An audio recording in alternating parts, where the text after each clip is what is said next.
अभी भी लोग आए नहीं है वैसे, हैं? कितना छुट्टी बनाओगे भाई तुम लोग? हाँ, कल हम लोग पढ़ रहे थे जीओसी, है ना? और जीओसी में हमने पढ़ा था फॉर्मल चार्ज। फॉर्मल चार्ज के आगे आज हमें पढ़ना है कि अगर आपको फॉर्मल चार्ज दिया हुआ है तो how you will calculate lone pair. ठीक है, फॉर्मल चार्ज दिया हुआ है तो लोन पेयर कैसे कैलकुलेट करोगे। तो अभी निकाल लिखिए, calculation of lone pair with formal charge. Calculation of lone pair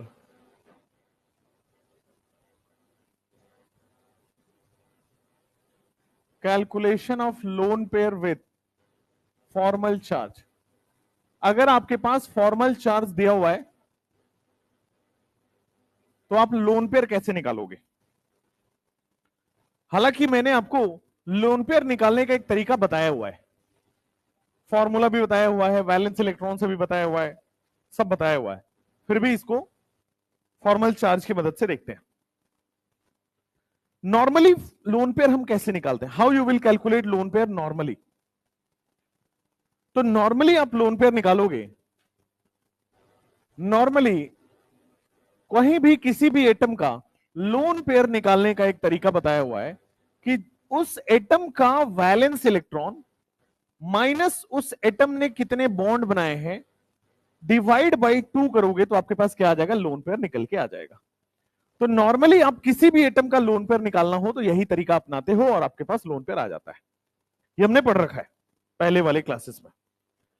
अब हमारे पास अगर मान लो क्वेश्चन में फॉर्मल चार्ज दिया हुआ है और चार्ज को देख के हमें लोन पेयर बताना है, जैसे मान लो मेरे पास क्वेश्चन के फॉर्म में OH माइनस लिखा हुआ है, क्वेश्चन के फॉर्म में पहला क्वेश्चन OH माइनस लिखा है और मुझसे पूछ रहा है कि आप कैलकुलेट लोन पेयर करिए ऑक्सीजन पे, लोन पेयर ऑक्सीजन पे कैलकुलेट करिए। सब लोग बोर्ड पे देखेंगे, ये जो माइनस चार्ज है, माइनस चार्ज ये हमेशा मोर इलेक्ट्रोनेगेटिव पे जाएगा, लेस इलेक्ट्रोनेगेटिव पे नहीं जाता है। और हम लोगों को पता है इन दोनों में ऑक्सीजन मोर इलेक्ट्रोनेगेटिव है, यानी कि ये माइनस चार्ज इस ऑक्सीजन के पास रहेगा और यहां पे हाइड्रोजन सिंगल बॉन्ड बनाता है, बना के रहेगा।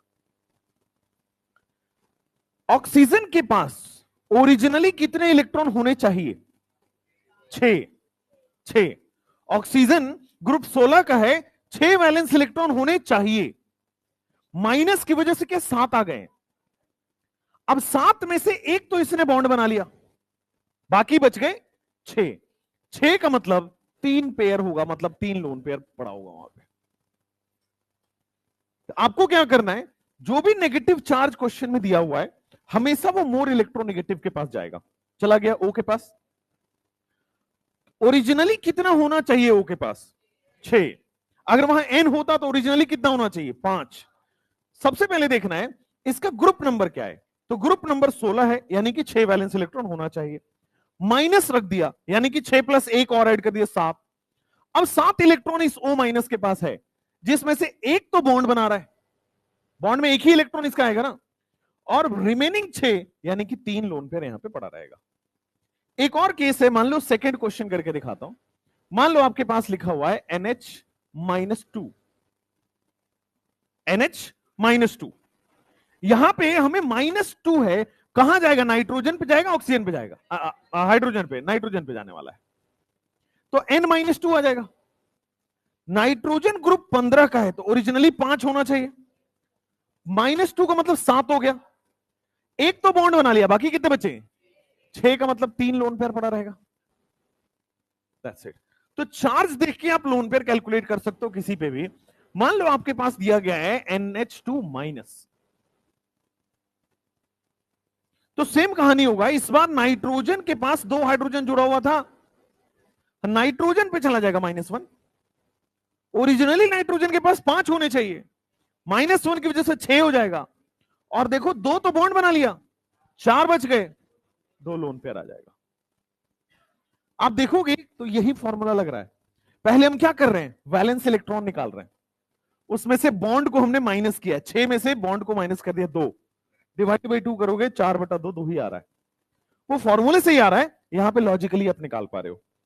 नेक्स्ट क्वेश्चन, मान लो आपको दिया गया है कि आपके पास नाइट्राइड आयन है N-3, N-3 के पास कितने लोन पेयर होंगे? तो देखो एक ही है, नाइट्रोजन के पास कितना होना चाहिए, 5, 3 और ऐड कर दो कितना हो गया, 8, 8 का मतलब कितना पेयर, 4 पेयर। तो N-3 के पास चारों तरफ से लोन पेयर पड़ा होगा। जैसे मैं आपको नेक्स्ट क्वेश्चन में बोलता हूं कि अगर आपके पास दिया गया है F-, सेम हो गया, ग्रुप 17 का है, 7 होना चाहिए, एक और ऐड कर दो कितना हो गया, 8। F- के पास 8 यानी कि कितने पेयर हो गए, 4 पेयर हो गया है, सिंपली कहानी आ गई। अगर यहां पे आपको दिया गया हो मान लो O-2, ओरिजिनली कितना होना चाहिए था, 6, 2 और ऐड कर दो 8 हो जाएगा, तो 8 का मतलब 4 पेयर हो जाएगा, सिंपल कहानी है। जल्दी से इसको नोट करिए, फिर मैं क्वेश्चन लिख देता हूं।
हाँ आ जाओ, इसमें N-3 हो गया है, CH3OH में ऑक्सीजन के ऊपर लोन पेयर चाहिए।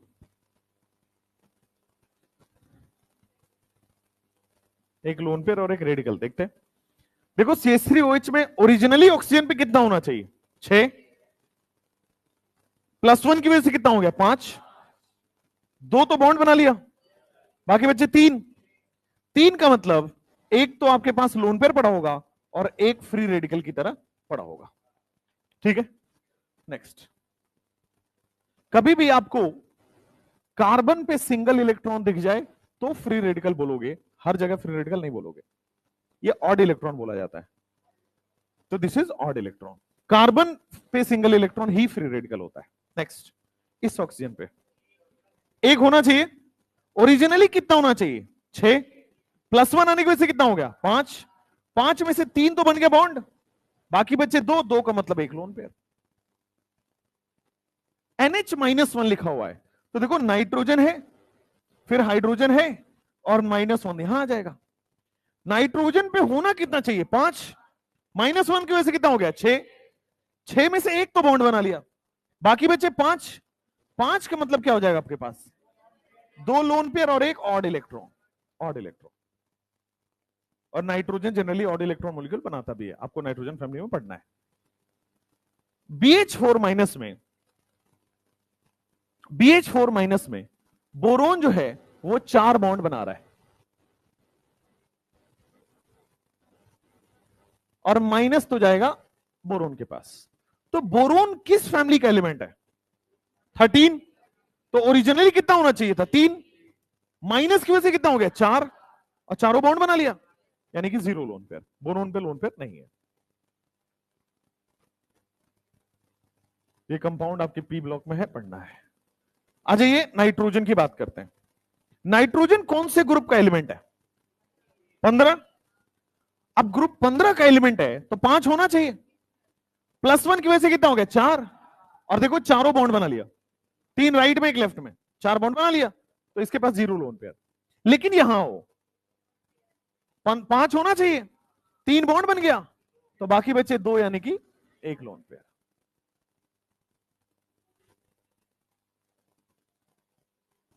नेक्स्ट क्वेश्चन, उस कार्बन पे फोकस करो, कार्बन के ओरिजिनली कितने होने चाहिए, ग्रुप 14 का है 4, 4 में से 2 बॉन्ड बन गया, तो बाकी बचे कितना 2 यानी कि लोन पेयर। वैकेंट ऑर्बिटल दे दे, कुछ लिख दे, उससे घबराना नहीं है।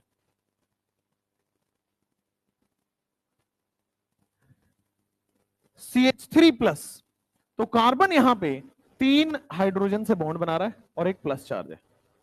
कार्बन के पास ओरिजिनली कितना होना चाहिए +1 की वजह से कितना हो गया 3, और तीनों बॉन्ड बना लिया, यानी कि 0 लोन पेयर। अभी पढ़ेंगे, यही कार्बोकेटायन है।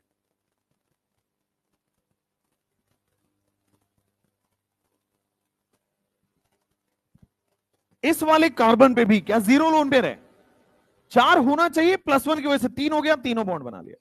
लेकिन उस ऑक्सीजन से पूछते, ऑक्सीजन के पास ओरिजिनली कितना होना चाहिए 6, -1 की वजह से कितना हो गया, एक तो बॉन्ड बना लिया, बाकी के 6 यानी कि 3 लोन पेयर। सिंपल।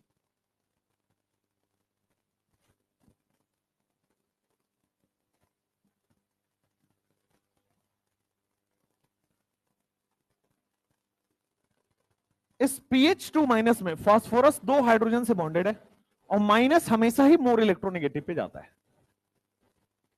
फास्फोरस भी ग्रुप 15 का है, 5 होना चाहिए, -1 की वजह से कितना हो गया 6, 6 में से कितने बॉन्ड बन गए 2 तो बॉन्ड बना लिए, बाकी बचे 4 यानी कि 2 लोन पेयर।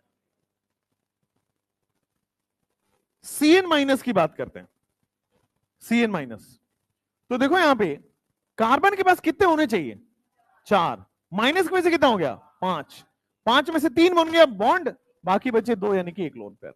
नाइट्रोजन के पास 5 होने चाहिए, 3 ही बॉन्ड बना है, यानी कि 2 लोन, ये 2 मतलब 1 lone pair, 2 electron 1 lone pair.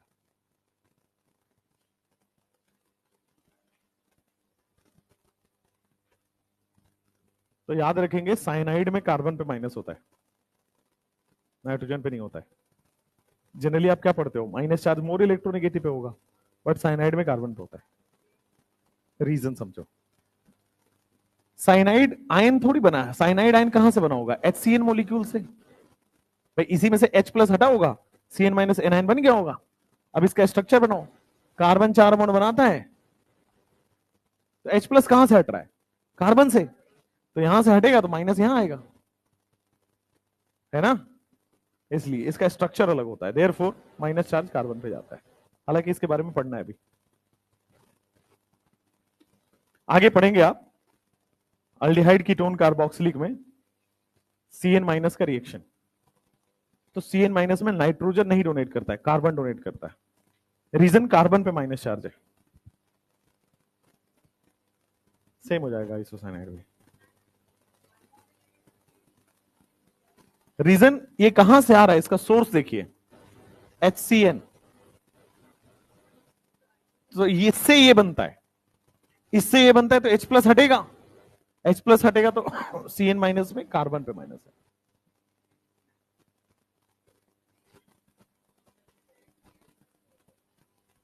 Isocyanide में आपके पास N ट्रिपल बॉन्ड C होता है, और ऐसा कोई आइसोसाइनाइड आपने थोड़ी देखा है, HNC थोड़ी होता है, वो बॉन्ड कार्बन से बना होता है, ठीक है, H प्लस नहीं हटता वहां से, सिंपल सी लॉजिक है, साइनाइड में कार्बन पे माइनस होता है। चलो नेक्स्ट, हाँ कौन से वाले में,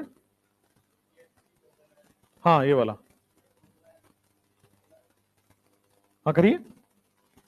वैलेंस इलेक्ट्रॉन कितना है, 6, बॉन्ड कितने बनाए हैं, 2, 6 बॉन्ड कितने बनाए हैं, 2, डिवाइड बाई, हाँ लेकिन अब इस पे चार्ज है ना, चार्ज हो गया ना, तो 6 कैसे लिखोगे, O प्लस के पास वैलेंस इलेक्ट्रॉन कितना हो गया, 5, अब डिवाइड बाई 2 करो तो कितना आ रहा है, 1.5 आएगा।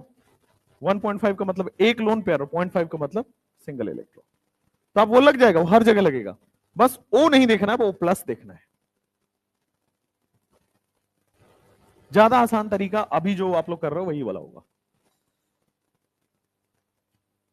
ये फॉर्मूला आपके केमिकल बॉन्डिंग का लोन पेयर निकालने के लिए बड़े काम आएगा, हर जगह वो काम आता है केमिकल बॉन्डिंग।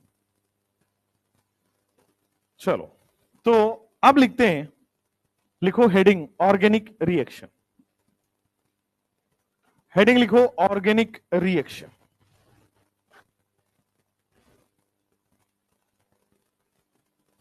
लिख लो ऑर्गेनिक रिएक्शन।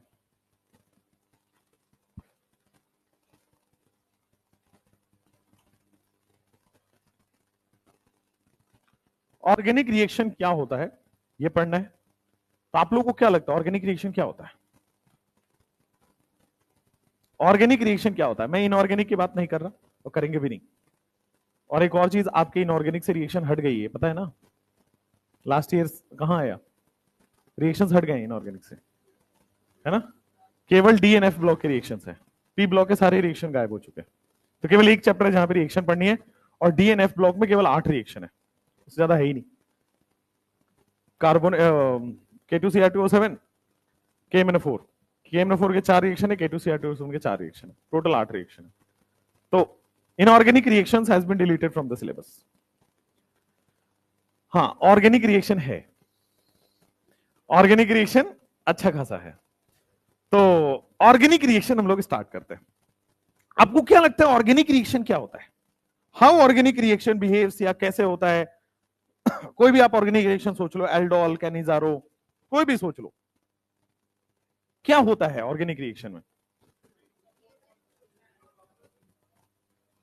एक चीज हमेशा होती है, एक चीज हमेशा होती है, हर ऑर्गेनिक रिएक्शन में कॉमन होगी, कि जो हमारे पास रिएक्टेंट है लेफ्ट हैंड साइड में, उसके पुराने जो बॉन्ड बने हैं वो टूटेंगे और नए जगह पे अटैक करके नया बॉन्ड बनेगा, इसी को कहते हैं ऑर्गेनिक रिएक्शन। ऑर्गेनिक रिएक्शन कभी भी रीअरेंजमेंट नहीं हो सकता कि इस एटम को उठा के वहां लगा दिया, ऐसा नहीं होगा, ये इनऑर्गेनिक में होता था। ऑर्गेनिक रिएक्शन में ये फिक्स रूल होता है कि रिएक्टेंट में जो रिएक्टिंग मॉलिक्यूल है, रिएक्टेंट में जिससे हमें रिएक्शन करना है वहां बॉन्ड टूटेगा ही, और बॉन्ड टूट के फिर नया बॉन्ड का फॉर्मेशन होगा। तो ऑर्गेनिक रिएक्शन सिंपल है, old bonds are broken and new bonds are formed, this is organic reaction. बड़ी सिंपल सी रिएक्शन है कि आपको जो पुराने रिएक्टेंट दिए गए हैं उसके पुराने बॉन्ड टूटेंगे ही और फिर नया बॉन्ड बनेगा ही, तो पुराने बॉन्ड टूटेंगे और नए बॉन्ड बनेंगे, इसी को क्या बोलते हैं ऑर्गेनिक रिएक्शन। तो ऑर्गेनिक रिएक्शन हेडिंग डालेंगे और लिखें old bonds are broken and the new bonds are formed, this is known as organic reaction. अभी आपको रिएक्शन के सारी चीजें पता लग जाएगी, सबस्ट्रेट, रिएजेंट, रिएक्टेंट, प्रोडक्ट, सब। ऑर्गेनिक रिएक्शन में सिंपल हो जाएगा, ओल्ड बॉन्ड्स आर ब्रोकन, आप कॉलेज में जाओगे तो आपके सारे ओल्ड बॉन्ड्स टूट जाएंगे, वहां पे नए बॉन्ड्स बनने चालू हो जाएंगे। Old bonds are broken and new bonds are formed. And new bonds are formed. This is known as organic reaction. Simple. This is known as organic reaction. है ना? This is known as organic reaction. पुराने bond टूट जाते हैं और नए bond का formation हो जाता है, इसको हम लोग ऑर्गेनिक रिएक्शन कहते हैं। एक रिएक्शन लिखता हूं, सब लोग बोर्ड पे देखना। सबसे पहले मैंने लिया है CH3Cl प्लस मैंने लिया है एक रिएक्शन KOH। CH3Cl और KOH जब मैंने लिया है, आपको यहां पे दो अलग कंपाउंड मिले हैं। क्या ये नजर आया, नहीं आया?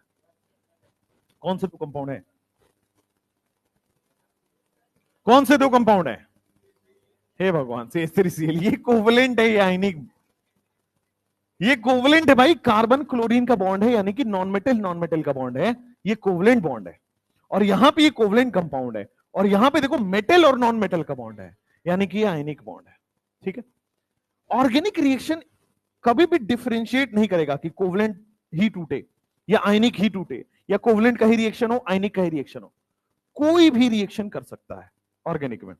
तो वो सोचना नहीं है अब आपको, सीधा ये सोचना है कि जो हमारा रिएक्टेंट साइड है, हमें पता है ना एरो के इधर रिएक्टेंट बोलते हैं, और रिएक्टेंट के साइड में बेटा बॉन्ड फिजन होता है। बॉन्ड फिजन, जो हमने बोला ना कि ओल्ड बॉन्ड्स आर ब्रोकन, उसी को बोलते हैं बॉन्ड फिजन। बॉन्ड फिजन का मतलब है बॉन्ड का टूटना। आपने पढ़ा भी होगा फिजन और फ्यूजन, शायद फिजिक्स में, रेडियो एक्टिविटी वगैरह में पढ़ते हो आप। फिजन और फ्यूजन में, फिजन का मतलब होता है टूटना। तो ओल्ड बॉन्ड्स आर ब्रोकन, और ये जो ओल्ड बॉन्ड्स टूटते हैं वो किस साइड टूटते हैं? रिएक्टेंट के साइड। अब देखो कैसे टूट रहा होगा, तो आप जरा दिमाग लगाओ, कोई इसमें रट्टाफिकेशन नहीं है, दिमाग लगाना। क्या ये मेटल है तो प्लस चार्ज बना लेगा, और नॉन मेटल है तो माइनस चार्ज बनाएगा, लेकिन माइनस ऑक्सीजन पे जा रहा होगा, लेकिन माइनस मोर इलेक्ट्रोनेगेटिव पे जाएगा। बढ़िया बात है। यहां पे हमें पता है carbon more electronegative, chlorine chlorine है तो क्लोरीन पे डेल माइनस जाएगा, और कार्बन पे डेल प्लस आ गया, है ना। कभी भी ऑर्गेनिक रिएक्शन आज के बाद करेंगे मेरे साथ, चार्ज लिख लेना सबसे पहला। ये तरीका है जिससे आप बिना रटे मेरे साथ प्रोडक्ट लिखोगे। चार्ज लिख लेना सबसे पहले, चार्ज लिख लिया, ठीक है। मेटल पे प्लस, नॉन मेटल पे माइनस, यहां पे मोर इलेक्ट्रोनेगेटिव पे माइनस, लेस इलेक्ट्रोनेगेटिव पे प्लस। अब देखो क्या ये माइनस इसके प्लस के साथ रिएक्शन करेगा, और इसका प्लस इसके माइनस के साथ रिएक्शन करेगा? तो देखो क्या जो अगला प्रोडक्ट मैं बनाऊं, CH3OH बना दो, एक का प्लस दूसरे के माइनस के साथ, और दूसरे का प्लस पहले के माइनस के साथ, तो KCl बन जाएगा। बन गया एकदम क्लियर। तो हमेशा ऑर्गेनिक रिएक्शन यही कहता है कि रिएक्टेंट साइड में चार्ज लिखिए और अपोजिट चार्जेस का बॉन्ड बना दीजिए, तो आपके पास नया प्रोडक्ट बन जाएगा। हर ऑर्गेनिक रिएक्शन लास्ट तक, अमाइन तक ऐसे ही चलेगा। ध्यान दीजिएगा, पहले रिएक्टेंट साइड में बॉन्ड टूटता है, कैसे? चार्ज के बेसिस पे। बॉन्ड टूटेगा कैसे? चार्ज के बेसिस पे। आप इनमें भी चार्ज लिख दो, इनमें भी चार्ज लिख दो, और अपोजिट चार्जेस का बॉन्ड बना दो, इसका माइनस इसके प्लस के साथ, इसका माइनस इसके प्लस के साथ। आपने अपोजिट चार्जेस का बॉन्ड बना दिया, और क्या बन गया? राइट हैंड साइड में प्रोडक्ट का फॉर्मेशन हो गया। दिस इज रिएक्टेंट के बाद ये वाला आ गया प्रोडक्ट। और प्रोडक्ट में क्या हुआ है? बॉन्ड फ्यूजन हुआ है। क्या बॉन्ड फ्यूजन नाम का कोई टर्म नहीं होता, तो हमेशा लिखेंगे new bonds are formed. Bond fusion नहीं होता कोई चीज, बॉन्ड फिजन ही होता है, तो यहां पे लिखेंगे new bonds are formed product में। अब डेफिनेशन नहीं है बॉन्ड फ्यूजन नाम का, तो क्या कर सकते हैं? हालांकि लॉजिकली तो होना चाहिए, बट नहीं है। यहां पे रिएक्टेंट साइड में बॉन्ड फ्यूजन हो रहा है, बॉन्ड टूट रहा है, और प्रोडक्ट साइड में नए बॉन्ड्स फॉर्म हो रहे हैं। किस बेसिस पे? चार्ज के बेसिस पे। इसीलिए चार्ज पढ़ाया था, आगे पूरा काम आएगा। ठीक है, तो रिएक्टेंट के साइड में बॉन्ड फ्यूजन होगा। बॉन्ड फ्यूजन का मतलब है ओल्ड बॉन्ड्स आर ब्रोकन। हमेशा पुराने बॉन्ड्स आपके टूट जाएंगे। किस बेसिस पे टूटेंगे? चार्ज के बेसिस पे। और हमेशा प्रोडक्ट के साइड में नए बॉन्ड बन जाएंगे। किस बेसिस पे बनेंगे? चार्ज के बेसिस पे। तो आपको कभी भी आज के बाद रिएक्शन लिखना हो, चार्ज देख लेना, बस चार्ज देख लेना, और अपोजिट चार्ज को मिला देना, प्रोडक्ट आएगा। जैसे मान लो आपके सामने एक एग्जांपल लेता हूं, AX और BY, ये रिएक्टेंट साइड है। अब मैंने क्या किया? चार्ज डिनोट कर दिया इसमें। तो यहां पे देखो डेल्टा प्लस है, यहां पे डेल माइनस है, यहां पे डेल प्लस है और यहां पे डेल माइनस है। हम चार्ज देख सकते हैं मोर इलेक्ट्रोनेगेटिव लेस इलेक्ट्रोनेगेटिव बेसिस पे। अब देखो यहां पे इसका माइनस क्या इसके प्लस के साथ रिएक्शन करेगा, तो क्या प्रोडक्ट में ए वाई बन जाएगा और बी एक्स बन जाएगा। हुआ क्या, रिएक्टेंट और प्रोडक्ट में रिएक्टेंट साइड में पुराने बॉन्ड टूट गए on the basis of charge, और प्रोडक्ट साइड में नए बॉन्ड्स बन गए on the basis of charge. इसी को ऑर्गेनिक रिएक्शन कहा जाता है। ऑर्गेनिक रिएक्शन क्या है, रिएक्टेंट साइड में बॉन्ड टूटना, प्रोडक्ट साइड में नए बॉन्ड बनना on the basis of charge, this is organic reaction. हाँ है ना, ठीक है ना, जल्दी से इसको छाप लो फटाफट से, फिर अगला टॉपिक है। छोटे छोटे टॉपिक्स हैं, जल्दी जल्दी लिखो, दिमाग में रिलेट करते चलो। हाँ, बॉन्ड टूटता क्यों है, अच्छा क्वेश्चन है। देखो बोर्ड पे देखना, रिएक्टेंट जब हम लेते हैं ना, तो ऐसे एक बीकर होता है, लेबोरेटरी में एक बीकर होता है, ठीक है, और इस बीकर में हमने ले लिया है CH3Cl का एक मॉलिक्यूल और KOH का एक मॉलिक्यूल, ठीक है, और हम लोग क्या करते हैं, हीटर से गर्म कर देते हैं, रिएक्टेंट को हीटर से गर्म करते हैं, हीटर लगा देते हैं। तो जब हीटर लगेगा तो ये दोनों, बोर्ड पे देखना, ये दोनों आपस में टकराएंगे।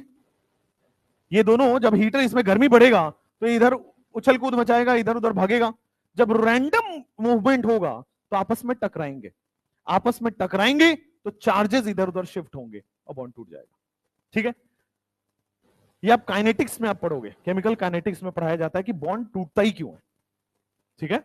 रीजन, बॉन्ड इसलिए टूटता है क्योंकि स्पॉन्टेनियस मूवमेंट होता है, मॉलिक्यूल आपस में टकरा रहे होते हैं और बॉन्ड टूट जाता है।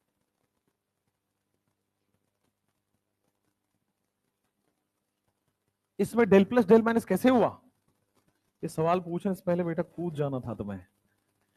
ये क्लोरीन मोर इलेक्ट्रोनेगेटिव है क्या, और मोर इलेक्ट्रोनेगेटिव पे माइनस जाता है, और कार्बन लेस इलेक्ट्रोनेगेटिव है तो लेस इलेक्ट्रोनेगेटिव पे प्लस जाता है, ये मत पूछो। कार्बन से Cl बॉन्ड है ना, CH3Cl बॉन्ड अगर नहीं चमक रहा बोर्ड पे देखो, H H H Cl, ये बॉन्ड होता है। मोर इलेक्ट्रोनेगेटिव पे माइनस, लेस पे प्लस। मोर इलेक्ट्रोनेगेटिव क्या करता है, सारे इलेक्ट्रॉन इधर खींच लिया, और लेस इलेक्ट्रोनेगेटिव पास बचा नहीं, तो मोर इलेक्ट्रोनेगेटिव माइनस, लेस पे प्लस। हाँ हाँ, Cl2O आप कह रहे हो उसमें कौन माइनस कौन प्लस होगा, आइए स्ट्रक्चर बनाते हैं। Cl2O, तो ऑक्सीजन सिंगल है, इधर क्लोरीन लगा होगा, इधर क्लोरीन लगा होगा, यही बात है। ऑक्सीजन मोर इलेक्ट्रोनेगेटिव है या क्लोरीन, ऑक्सीजन, ऑक्सीजन का होता है 3.5 और क्लोरीन का होता है 3, तो ऑक्सीजन मोर इलेक्ट्रोनेगेटिव है तो इस पे चला गया डेल माइनस, एक क्लोरीन का डेल माइनस, दूसरा क्लोरीन का डेल माइनस, तो 2 डेल माइनस चला गया, और क्लोरीन पे चला गया डेल प्लस। जो वैल्यू लिखी जाती है ना 4, 3.5, 3, उसके बेसिस पे देखते हैं, जिसकी वैल्यू ज्यादा वो इलेक्ट्रोनेगेटिविटी ज्यादा। हो गया। अब लिखो, ये जो रिएक्टेंट साइड है, प्रोडक्ट तो हमें पूरा 5 चैप्टर है पढ़ना है, अब हमें ये रिएक्टेंट साइड पढ़ना है। रिएक्टेंट किस किस तरह के होते हैं, कैसे कैसे रिएक्ट करेंगे, उसके बारे में पढ़ना है। लिखो रिएक्टेंट साइड में,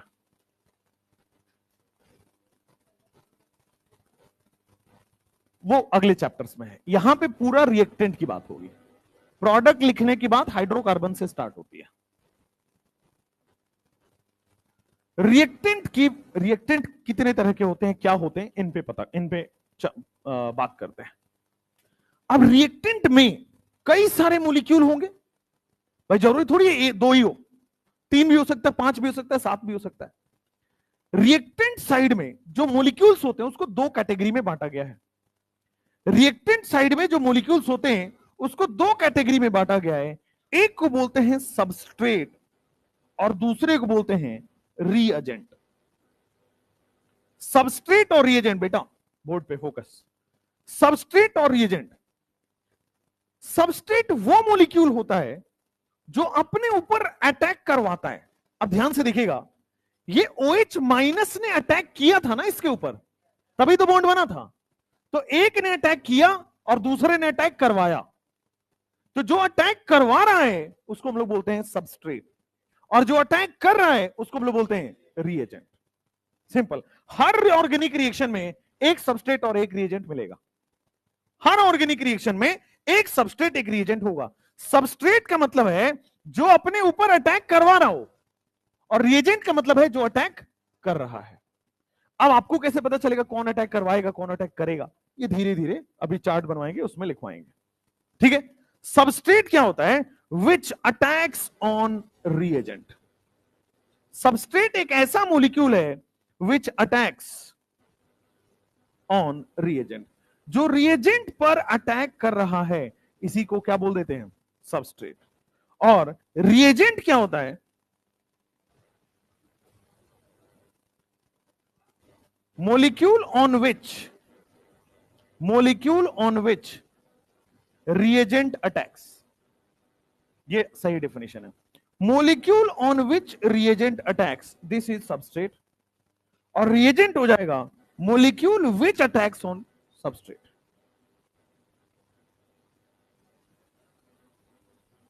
molecule which attacks on substrate, ये क्या हो गया आपके पास? reagent हो गया।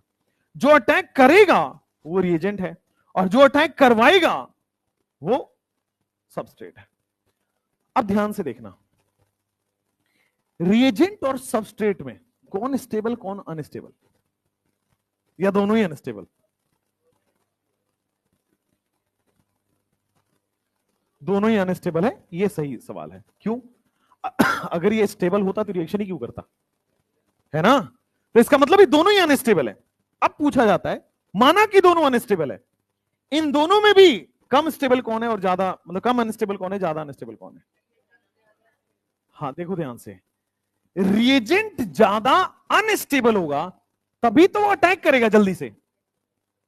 ये कम अनस्टेबल है तो पड़ा हुआ है, आराम से बॉन्ड बनाते हैं। लेकिन ये ज्यादा रिएक्टिव है, ये ज्यादा रिएक्टिव है, ज्यादा अनस्टेबल पड़ा हुआ है, तभी तो अटैक करेगा। इसको जल्दी है बॉन्ड बनाने की, इसको बहुत जल्दी स्टेबिलिटी की, मतलब ये बहुत ज्यादा अनस्टेबल पड़ा हुआ है, तभी तो ये फटाक से अटैक कर रहा है। तो इन, हालांकि दोनों क्या है? अनस्टेबल, बट उसमें भी जो रिएजेंट है वो मोर अनस्टेबल है। वो मोर अनस्टेबल होगा तभी तो सबसे पहले अटैक करेगा, क्योंकि इसको स्टेबिलिटी की सबसे ज्यादा जरूरत है, तभी तो इसने अटैक किया। तो reagent is comparably more unstable. Reagent जो होता है कंपेरेबली मोर अनस्टेबल, ये ज्यादा अनस्टेबल होता है। इसको और अच्छे समझने के लिए लिखो, ये मोर रिएक्टिव होता है। अनस्टेबल यानी कि क्या है? रिएक्टिव है ना, तो कंपेरेबली मोर रिएक्टिव।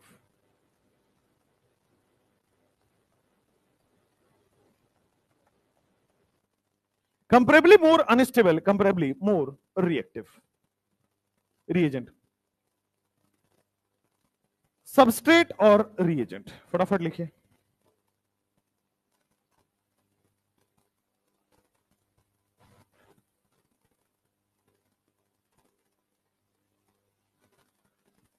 ये जो आपका सबस्ट्रेट है, ये जो आपका सबस्ट्रेट है, ये ऑर्गेनिक मॉलिक्यूल ही हो सकता है। जिस पर अटैक होगा, जिस पर अटैक होगा, मस्ट है कि ऑर्गेनिक मॉलिक्यूल ही होना चाहिए, क्योंकि अगर इनऑर्गेनिक मॉलिक्यूल से प्रोडक्ट बनेगा तो वो इनऑर्गेनिक रिएक्शन कहलाएगा, है ना? ऑर्गेनिक मॉलिक्यूल होना पड़ेगा तभी ऑर्गेनिक रिएक्शन कहलाएगा। चलो कोई नहीं, वो एरो रहने दो। तो ऑर्गेनिक मॉलिक्यूल, सबस्ट्रेट को it has to be organic molecule. Substrate का ये कंडीशन है कि ये ऑर्गेनिक मॉलिक्यूल ही होना चाहिए, मस्ट बी ऑर्गेनिक मॉलिक्यूल। और रिएजेंट के बारे में कहा गया कि ऑर्गेनिक भी हो सकता है और इनऑर्गेनिक भी हो सकता है। Can be organic slash inorganic, ये ऑर्गेनिक भी हो जाएगा और इनऑर्गेनिक भी हो जाएगा, क्योंकि अटैक करवा रहा है, आखिरकार में इसका बॉन्ड तो टूटना ही है। Can be organic slash inorganic, ठीक है। बहुत पहले 2011-12 में पूछा गया था कौन ऑर्गेनिक हो सकता है कौन इनऑर्गेनिक हो सकता है, और एनसीईआरटी में केवल एक लाइन लिखा है, हर रिएक्शन में जितने भी ऑर्गेनिक रिएक्शन है उसमें ऑर्गेनिक सब्स्टिट्यूट नहीं। लेकिन अगर मैं यहां पे इनऑर्गेनिक मॉलिक्यूल ले लूं तो जो प्रोडक्ट बनेगा क्या वो इनऑर्गेनिक का प्रोडक्ट बनेगा? यहां पे मुझे इनऑर्गेनिक, देखो आपको CH3OH बनाना है, ये ऑर्गेनिक था तभी तो CH3OH बना। मान लो यहाँ पे कार्बन ही ना हो तो इनऑर्गेनिक कंपाउंड हो गया ना। मान लो अमोनिया रख दो, इनऑर्गेनिक हो गया, तो वहां पे नाइट्रोजन का कंपाउंड बनाएगा, तो ऑर्गेनिक रिएक्शन ही नहीं कहलाएगा। तो सबस्ट्रेट को ऑर्गेनिक होना ही पड़ेगा। अगर ये ऑर्गेनिक नहीं हुआ तो ये ऑर्गेनिक नहीं होगा। तो इसको ऑर्गेनिक होने के लिए इसको ऑर्गेनिक मॉलिक्यूल होना पड़ेगा। ये कुछ भी हो सकता है, ये तो आप कुछ भी रख दो, क्योंकि ऑर्गेनिक में मिलकर इनऑर्गेनिक फाइनली ऑर्गेनिक ही हो जाएगा। तो सबस्ट्रेट जो है that has to be organic ही, ये मस्ट है कि ऑर्गेनिक ही होना चाहिए। इनऑर्गेनिक डाल दिया तो रिएक्शन इनऑर्गेनिक कहला देगा। नेक्स्ट आप लिखो यही वाला एग्जाम्पल को।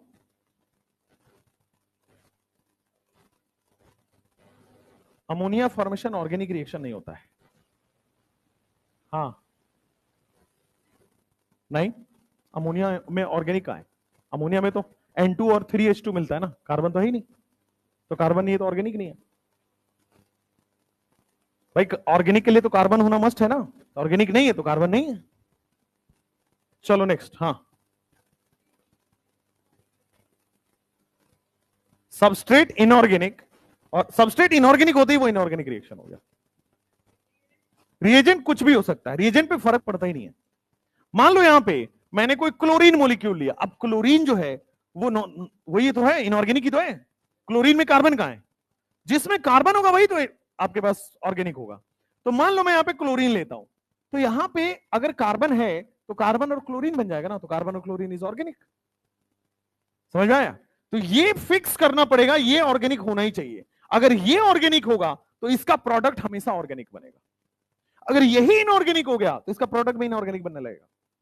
तो सबस्ट्रेट जिस पर अटैक हो रहा है that has to be organic, फिर वो अपना प्रोडक्ट ऑर्गेनिक बना देगा। जैसे सेम एग्जांपल को यहां लिखता हूं, CH3Cl प्लस KOH आपके पास बना रहा है CH3Cl CH3OH प्लस KCl। मुझे बता दो इसमें सबस्ट्रेट कौन है और रिएजेंट कौन है?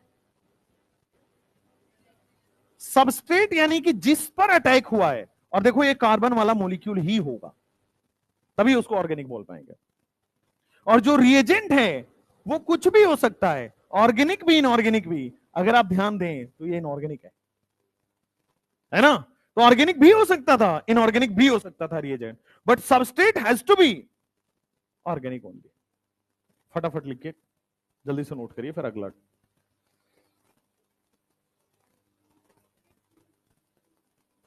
कार्बन वाला होना चाहिए, सबस्ट्रेट केवल कार्बन वाला होना चाहिए।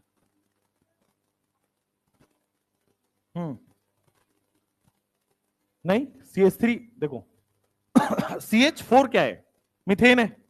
CH4 से हाइड्रोजन हटा के जो बनाया है वो भी तो ऑर्गेनिक है। सबस्ट्रेट, अच्छा आप कह रहे हो कि CH3 होना चाहिए, इस पर अटैक हुआ है? नहीं, सबस्ट्रेट पूरा मॉलिक्यूल होता है। Substrate can not be a part, it has to be पूरा मॉलिक्यूल। और ये ऑर्गेनिक मॉलिक्यूल है क्योंकि ऑर्गेनिक कंपाउंड का डेरिवेटिव है ऑर्गेनिक मॉलिक्यूल। हाँ नहीं, सबस्ट्रेट क्योंकि देखो अटैक इस पर हो रहा है तो इसका डेरिवेटिव बनेगा यहां पे, तो ये डिसाइड करेगा कि प्रोडक्ट आपका ऑर्गेनिक हो रहा है इनऑर्गेनिक हो रहा है। चलो, इसीलिए मैंने लिखा कि सबस्ट्रेट को ऑर्गेनिक होना पड़ेगा क्योंकि इसका प्रोडक्ट हमेशा ऑर्गेनिक ही बनेगा, और प्रोडक्ट ऑर्गेनिक बन गया तो रिएक्शन ऑर्गेनिक है। चलिए, अब हो गया आपके पास सबस्ट्रेट और रिएजेंट हो गया। अब लिखो रिएजेंट के दो पार्ट है। हाँ, D+ और अच्छा K+ और OH- में अटैक करने का कंडीशन सिंपल है, माइनस चार्ज पहले अटैक करता है। माइनस चार्ज क्यों अटैक करता है? क्योंकि माइनस चार्ज के पास इलेक्ट्रॉन ज्यादा है, अनस्टेबल है। देखो एनायन अनस्टेबल होते हैं, रीजन समझाता हूं वाई। एनायन अनस्टेबल होते हैं। मैं जब अपना करियर स्टार्ट करा था तो वहां पे मेरे से इंटरव्यू में पूछा गया था, तो ध्यान से देखना। कोई भी एनायन ले लो, जैसे मान लो वही वाला है OH-, OH-, जो अपना इनर्ट गैस नहीं बना रहा है, जैसे OH-, स्टेबल है कि अनस्टेबल है? अनस्टेबल है। हाँ, नेगेटिव चार्ज और मोर इलेक्ट्रोनेगेटिव स्टेबल पढ़ते हो, ये रिलेटिव स्टेबल होता है, आगे जाके यही पढ़ाऊंगा। ये सब रिलेटिवली स्टेबल होते हैं, हालांकि अनस्टेबल कंपाउंड है। कैसे बता देता हूं, ध्यान से सुनो। ऑक्सीजन के पास पहले से 6 इलेक्ट्रॉन है, माइनस चार्ज की वजह से एक और इलेक्ट्रॉन बढ़ गया, 7 इलेक्ट्रॉन हो गया। देखते तो स्मॉल साइज है, उसमें अपने आप 6 इलेक्ट्रॉन रखने की जगह कम पड़ रही है, आपने 7वां इलेक्ट्रॉन और डाल दिया, तो यहां पे रिपल्सन होता है। इसलिए एनायन अनस्टेबल होते हैं, और एनायन अनस्टेबल है तो फटाक से वो रिएक्शन कर लेगा। ठीक है, और ये अटैक नहीं करेगा के और सीएल। के प्लस अपना बीकर में घूमता रहेगा, उस डब्बे में घूमता रहेगा, सीएल माइनस भी अपना घूमता रहेगा, ये दोनों टकराएंगे तो बॉन्ड बना लेंगे। अटैक तो केवल नेगेटिव ही करता है ना। प्लस का कभी अटैक ना पढ़ोगे ना सुनोगे, प्लस अटैक नहीं करता। प्लस तो बेचारा इलेक्ट्रॉन की कमी है, वो तो गरीब बैठा है, उसको कहां कोई पूछ रहा है। तो प्लस चार्ज के पास खुद इलेक्ट्रॉन की कमी है, वो किसको देगा इलेक्ट्रॉन। ठीक है, वो ढूंढ रहा होता है कि उधर से सीएल माइनस अगर मिल गया तो मैं बॉन्ड बना लूं। ठीक है, attack only takes place for anions, attack केवल और केवल एनाइन के लिए होगा। चलिए लिखिए, रिएजेंट के 2 पार्ट है। आपने सबसे पहले रिएक्टेंट पढ़ा, रिएक्टेंट को 2 पार्ट में डिवाइड किया, सबस्ट्रेट और रिएजेंट। अब हम पढ़ रहे हैं रिएजेंट। रिएजेंट के फर्दर 2 पार्ट्स हैं। रिएजेंट कौन है, एक बार फिर दिमाग में रिकॉल करो, रिएजेंट कौन है? जो अटैक कर रहा है, जो अटैक कर रहा है वही रिएजेंट है। अब रिएजेंट 2 तरह के होंगे, पहले वाले को बोला जाएगा इलेक्ट्रोफाइल, और दूसरे वाले को बोला जाएगा न्यूक्लियोफाइल। न्यूक्लियोफाइल, फाइल का मतलब समझते हो? हाँ, ये पता है तुमको, अपने काम की चीज निकाल ही लेते हो। फाइल का मतलब होता है प्यार, लव। अब आइए इलेक्ट्रोफाइल, इलेक्ट्रो का मतलब इलेक्ट्रॉन, इलेक्ट्रो का मतलब इलेक्ट्रॉन, और न्यूक्लियो का मतलब न्यूक्लियस, और न्यूक्लियस का मतलब पॉजिटिव चार्ज। इलेक्ट्रोफाइल से सीधा याद रखना है इलेक्ट्रॉन लवर, हमेशा के लिए याद हो जाएगा। और न्यूक्लियोफाइल के लिए लिखना है न्यूक्लियस लवर, यानी कि जो इलेक्ट्रॉन चाहता है, और न्यूक्लियोफाइल जो प्रोटॉन चाहता है, प्लस चार्ज चाहता है। न्यूक्लियस का मतलब प्लस चार्ज। इलेक्ट्रॉन लवर का मतलब हो जाएगा सिंपल, इलेक्ट्रॉन लवर कौन होगा? अच्छा, किसको इलेक्ट्रॉन पसंद होगा? जिसके पास इलेक्ट्रॉन की कमी हो, जिसके पास इलेक्ट्रॉन की कमी हो वही तो इलेक्ट्रॉन पसंद करेगा। तो इलेक्ट्रॉन लवर कौन होगा? जिसके पास खुद इलेक्ट्रॉन की कमी हो, यानी कि क्या मैं लिख सकता हूं कि पॉजिटिवली पॉजिटिव चार्ज स्पेसी, भाई पॉजिटिव चार्ज है, उसके पास इलेक्ट्रॉन की कमी है, तो वही तो इलेक्ट्रोफाइल होगा। इसीलिए बेटा इलेक्ट्रोफाइल को ब्रैकेट में लिख देना, इसको लिखते हैं ई प्लस। ई प्लस क्यों? बता रहे हैं कि इलेक्ट्रॉन की कमी है, इलेक्ट्रॉन की कमी है तभी तो इलेक्ट्रॉन चाहेगा वो। अच्छा, न्यूक्लियोफाइल मतलब न्यूक्लियस लवर, इसका मतलब यहां पे न्यूक्लियस की कमी है, यहां पे न्यूक्लियस की कमी है, तो क्या मैं बोल दूं नेगेटिव चार्ज स्पेसिस। भाई यहां पे पॉजिटिव चार्ज की कमी है, तो क्या नेगेटिवली चार्ज स्पेसिस बोल दो इसको, negatively charge species. Positively charge species, और ये हो गया नेगेटिवली चार्ज स्पेसी। कैसे पता लगा है पॉजिटिव चार्ज? क्योंकि ये इलेक्ट्रॉन को पसंद करता है, तभी पसंद करेगा जब इलेक्ट्रॉन की कमी हो। इलेक्ट्रॉन की कमी कहां है? Positive charge. ये न्यूक्लियस को पसंद करता है, यानी कि पॉजिटिव चार्ज को पसंद करता है। पॉजिटिव चार्ज की पसंद कौन करेगा? जिसके पास पॉजिटिव चार्ज की कमी हो, यानी कि वो खुद नेगेटिवली। इसीलिए न्यूक्लियोफाइल को लिखा जाता है Nu माइनस, इसीलिए Nu minus is the symbol, और उसका सिंबल होता है इलेक्ट्रोफाइल का। एक और चीज ध्यान रखना, इलेक्ट्रॉन किसको पसंद है? जिसके पास इलेक्ट्रॉन की कमी हो। एक तो हो गया पॉजिटिव चार्ज स्पेसी, दूसरा जिसका ऑक्टेट कंप्लीट ना हो। भाई जिसके पास 8 इलेक्ट्रॉन ना हो, उसको भी तो इलेक्ट्रॉन की कमी है। जिसके पास 8 इलेक्ट्रॉन की कमी है, 8 इलेक्ट्रॉन नहीं है, उसको इलेक्ट्रॉन की कमी है, तो क्या मैं यहां पे लिख दूं इलेक्ट्रॉन डेफिशिएंट स्पेसिस, जिसको आपने पढ़ रखा होगा हाइपोवैलेंट, है ना। Electron deficient species, electron deficient species में लिखेंगे यहां पे ऑक्टेट इनकंप्लीट, और ब्रैकेट में लिख देंगे हाइपोवैलेंट। लेकिन जो न्यूक्लियोफाइल होगा, ध्यान देना, वो नेगेटिवली चार्ज स्पेसी है ना, यानी कि वहां पे इलेक्ट्रॉन ज्यादा है। वो कौन से स्पीशीज कहलाएंगे? जिसका ऑक्टेट कंप्लीट हो, जिसका ऑक्टेट कंप्लीट हो। तो सेकंड जो यहां पे आएगा, इलेक्ट्रॉन डेफिशिएंट के बाद लिखेंगे electron rich, electron rich species, electron rich species. अच्छा, इलेक्ट्रॉन रिच स्पीशीज कौन होंगे? हाइपरवैलेंट। एक काम एग्जांपल देता हूं, मान लो PCl5 हाइपरवैलेंट है ना, है ना। फास्फोरस ने 5 बॉन्ड बना लिए, 10 इलेक्ट्रॉन हो गया, हाइपरवैलेंट हो गया। यही पढ़ते हो आप। फास्फोरस कहां से लोन पे डोनेट करेगा? है ही नहीं उसके पास। भाई आपने पढ़ लिया ना, Cl 1 2 3 4 5, फास्फोरस के पास 5 थे, 5 खत्म हो गए। कौन कहां डोनेट कर रहा है? हाइपरवैलेंट आप जो बोल रहे हो इलेक्ट्रॉन रिच स्पेशीज को, वो नहीं होते हैं। इलेक्ट्रॉन रिच स्पेशीज हाइपरवैलेंट नहीं होते हैं। हाइपरवैलेंट आर ऑक्टेट से ज्यादा होता है, रिच नहीं होता है बस। अब जैसे मान लो आप SF6 ले लो, सल्फर के पास 6 थे, 6 बॉन्ड बना लिए, लोन पेयर बचा ही नहीं, सल्फर कहां से डोनेट कर जाएगा। IF7 ले लो, 7 थे, 7 बन गए, उसके पास लोन पेयर बचा ही नहीं। कोई भी आप हाइपरवैलेंट उठा के देख लो, कोई भी हाइपरवैलेंट उठा के देख लो, वो रिच इलेक्ट्रॉन वो डोनेट नहीं कर पाएगा।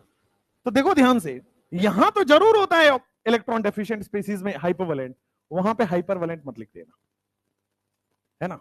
इलेक्ट्रॉन रिच स्पीशीज, हां ये बात जरूर है कि ऑक्टेट कंप्लीट होना पड़ेगा, ऑक्टेट कंप्लीट होना पड़ेगा।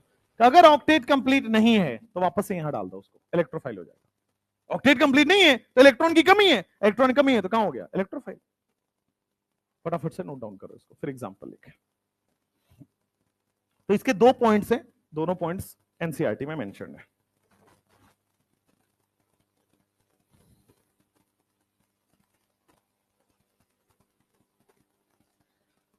एक एग्जांपल सोच के बताना, मान लो फ्री रेडिकल बोल रहा हूं या ऑड इलेक्ट्रॉन बोल रहा हूं, किसमें डालो? इलेक्ट्रोफाइल की nucleophile? Nucleophile, electrophile, free radical है, लिखते रहो लिखते रहो। मान लो आपके पास मैंने दिया CH3 फ्री रेडिकल, कहां डालो इसको? एक्स्ट्रा इलेक्ट्रॉन है ना उसके पास, तो इलेक्ट्रोफाइल डालो, न्यूक्लियोफाइल डालो? अगेन जो बोर्ड पे लिखा बस उसको पढ़ लो, आंसर आ जाएगा। बस ये पता करो इलेक्ट्रॉन की कमी है, इलेक्ट्रॉन ज्यादा है, बस ये पता कर लो। दिखा देता हूं CH3 फ्री रेडिकल का मतलब क्या है। भाई CH3 में कार्बन के पास 3 हाइड्रोजन से बॉन्ड बन रहा है और एक एक्स्ट्रा इलेक्ट्रॉन है, तो कार्बन के पास कितने इलेक्ट्रॉन हो गए? 6 तो यहां हो गए भाई, 6 हो गए ना बॉन्ड में, और एक 7 हो गए पूरे कार्बन के पास। तो इलेक्ट्रॉन की कमी है, इलेक्ट्रॉन ज्यादा है? कमी है ना भाई। इलेक्ट्रॉन 8 होना चाहिए ना ऑक्टेट कंप्लीट के लिए। ऑक्टेट कंप्लीट है इनकंप्लीट है? तो इनकंप्लीट कहां जाएगा? तो बिना सोचे समझे आंसर ना करें। आप सीधा देख लीजिए, कोई कौन इलेक्ट्रोफाइल कौन न्यूक्लियोफाइल होगा? जिसका ऑक्टेट इनकंप्लीट है इलेक्ट्रोफाइल, जिसका ऑक्टेट कंप्लीट है न्यूक्लियोफाइल। 11 इलेक्ट्रॉन है तो, वही जो आप कह रहे हो ना PCl5 दिया हुआ है, 10 इलेक्ट्रॉन है तो, है ना। 11 वाले एग्जांपल बताइए। PCl5 IF7 बेटा हमेशा 11 इलेक्ट्रॉन नहीं होगा, हमेशा पेयर में होगा। तो 12 हो सकता है, 14 हो सकता है, 10 हो सकता है ना। 11 होगा तो फिर ऑड इलेक्ट्रॉन डालना पड़ेगा। हाँ, BF3 हाइपोवैलेंट है, बिल्कुल सही बोला आपने। इलेक्ट्रॉन की कमी कैसे नहीं है? आओ इधर दिखाते हैं। BF3 क्या है, हाइपोवैलेंट है या हाइपरवैलेंट? देखो ध्यान से देखना। बोरोन के पास क्या 2 इलेक्ट्रॉन यहां से मिल गए, 2 यहां से मिल गए, 2 यहां से मिल गए, बोरोन के पास 6 इलेक्ट्रॉन हुआ, ऑक्टेट से कम है ना, इलेक्ट्रॉन की कमी है ना, हाइपोवैलेंट, इलेक्ट्रोफाइल। चलो एग्जांपल लिखो इलेक्ट्रोफाइल के, बहुत सारे एग्जांपल हैं। लिखो H+, Cl+, Br+, SO 3H+, जहां भी प्लस दिख जाए, NO+, NO2+, R+, है ना, CH3+, CH2OH+, जहां भी पॉजिटिव चार्ज दिख जाए सब क्या है, इलेक्ट्रोफाइल। CH3COO कार्बन पे प्लस चार्ज है, CH2 double bond CH+ carbon पे प्लस चार्ज है। ये हो गए प्लस चार्ज वाले, ये पॉजिटिवली चार्ज स्पेसीज जो एग्जाम हमने पॉइंट नंबर 1 लिखा है। अब बता देते हैं आपको इलेक्ट्रॉन डेफिशिएंट स्पेसीज, जो आपने पूछ लिया, BF3 इलेक्ट्रॉन की कम, ऑक्टेट से कम है इलेक्ट्रोफाइल, ऑक्टेट से जहां जहां कम होगा इलेक्ट्रोफाइल हो जाएगा।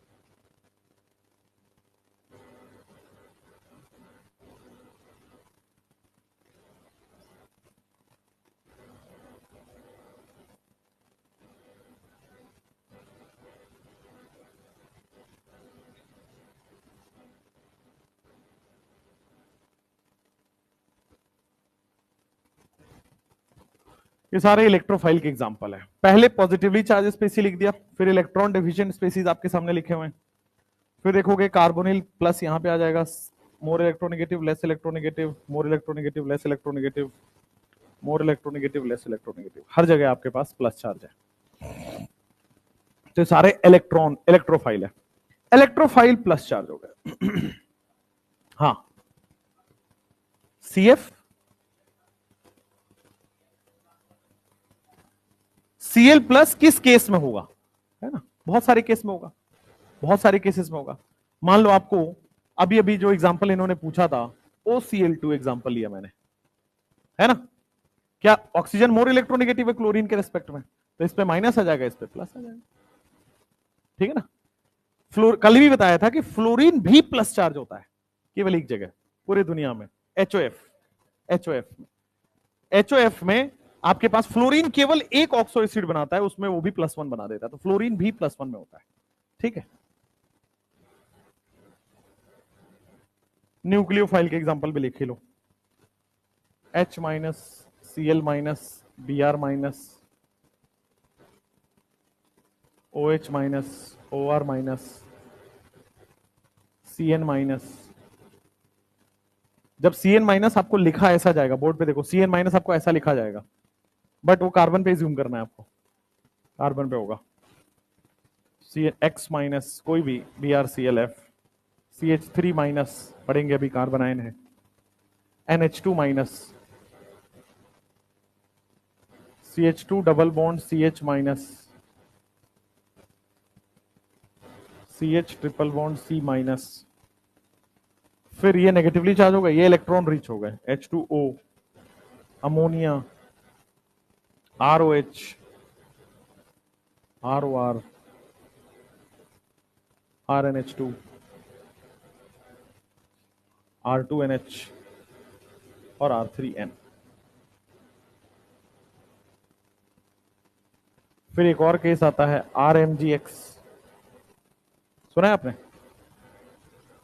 ग्रिग्नार्ड रिएजेंट है, LiLH4, NaBH4, Frankland reagent R2ZN, फिर आ जाएगा R2CuLi,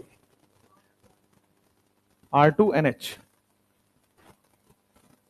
2 डिग्री अमाइन, R2NH।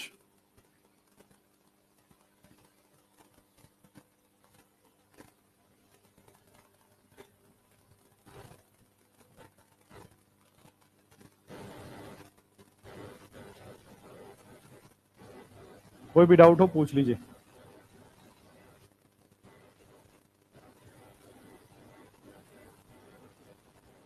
हाँ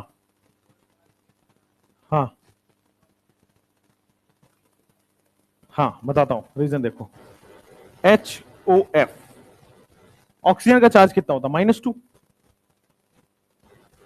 हाइड्रोजन कितना होता है +1, इसको न्यूट्रल करने के लिए फ्लोरीन को +1 आना पड़ता है मजबूरी में। अगर माइनस, हाँ क्या कह रहे हो यहां पे, ऑक्सीजन पे, ऑक्सीजन -2 ही लेता है, 2 वैलेंस इलेक्ट्रॉन है ना उसके पास।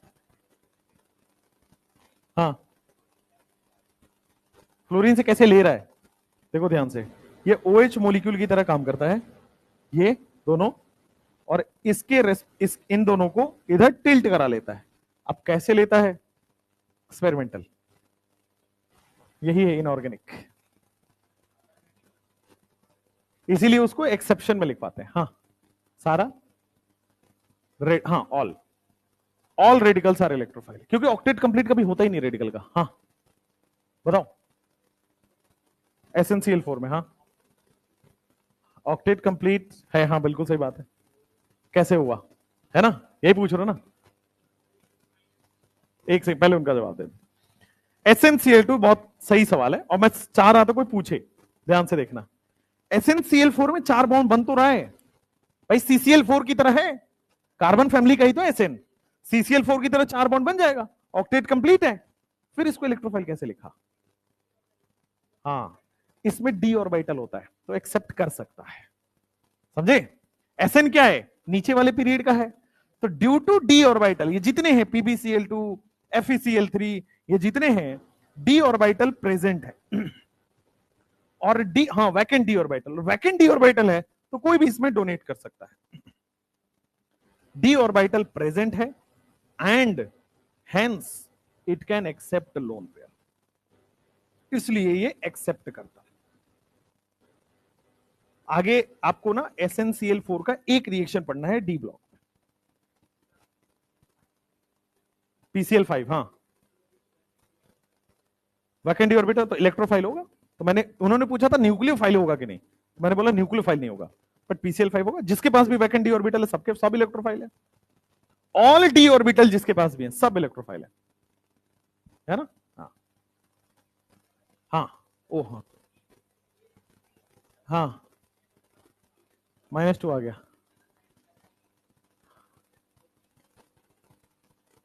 स्टेबल कैसे होगा समझा नहीं, HOF बना दिया ये, चलो अब बताओ, ऑक्स,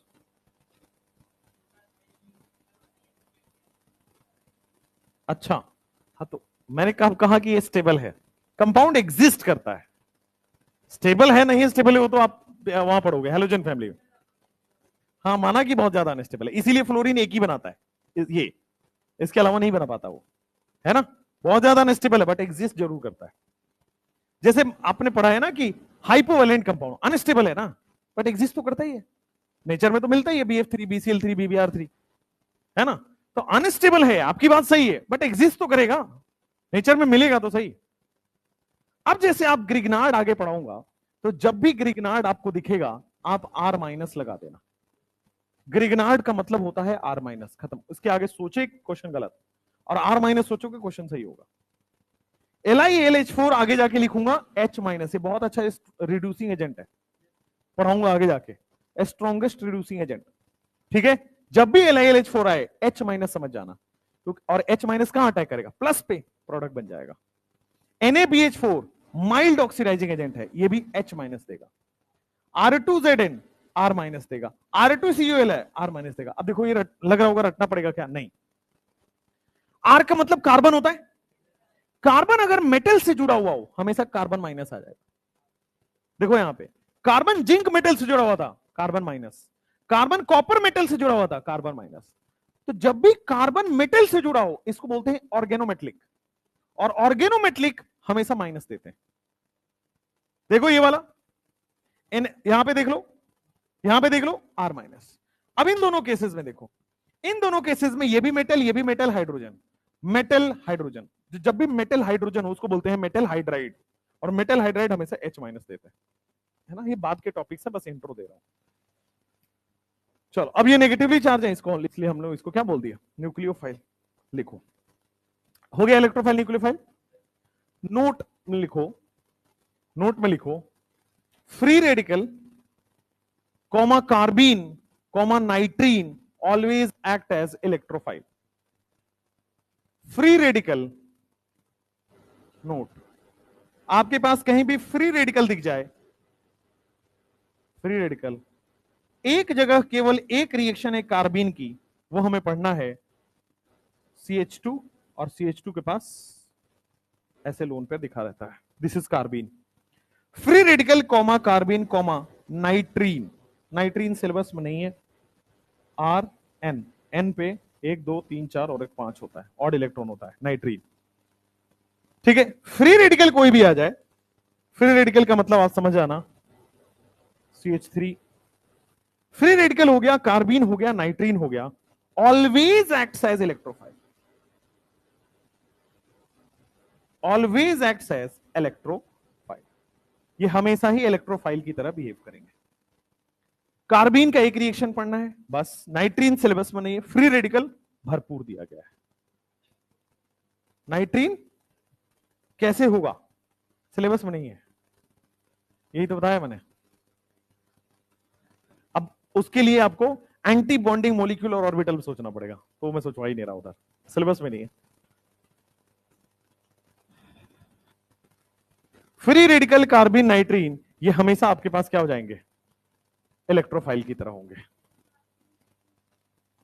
कार्बीन नाइट्रीन आगे जाके पढ़ोगे, ये इंटरमीडिएट्स होते हैं, जैसे कार्बोकेटाइन होता है, जैसे कार्बन आयन होता है, जैसे फ्री रेडिकल होता है, वैसे ही कार्बीन और नाइट्रीन होता है, हालांकि सिलेबस में नहीं है। ठीक है,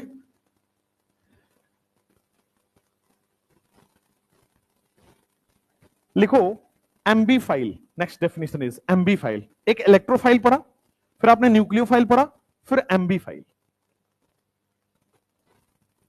नाम से ही क्लियर होगा एम्बी फाइल का मतलब, मेंढक भी तो, मेंढक जानते हो ना क्या होता है, एम्फीबियंस होते हैं ना वो, तो दोनों जगह रह लेते हैं, धरती पे भी और पानी में भी, तो वैसे ही आपके पास एम्बी फाइल होता है।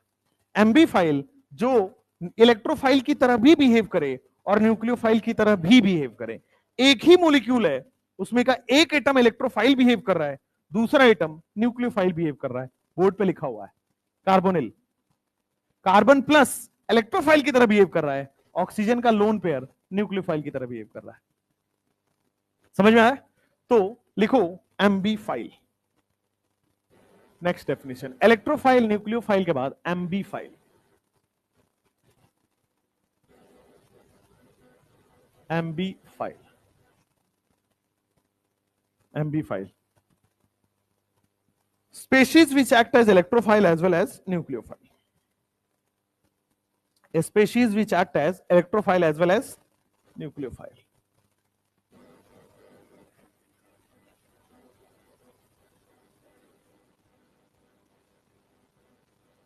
Species which act as electrophile as well as nucleophile, वो दोनों की तरह जो बिहेव करे उसको हम लोग कह देते हैं एम्बीफाइल।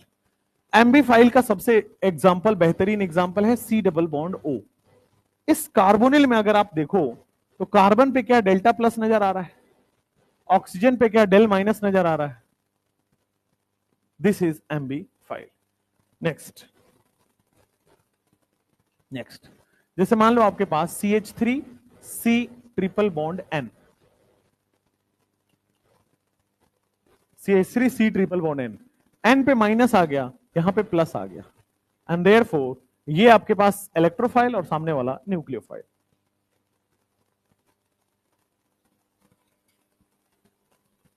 आपके सामने RC double bond O OH, तो आप देखो यहां पे कार्बन पे प्लस आ रहा है और आगे जाके आपके पास ऑक्सीजन पे माइनस आ रहा है, तो जहां पे प्लस और माइनस दोनों आ जाएं उसको हम लोग एम्बीफाइल बोल देंगे। नेक्स्ट,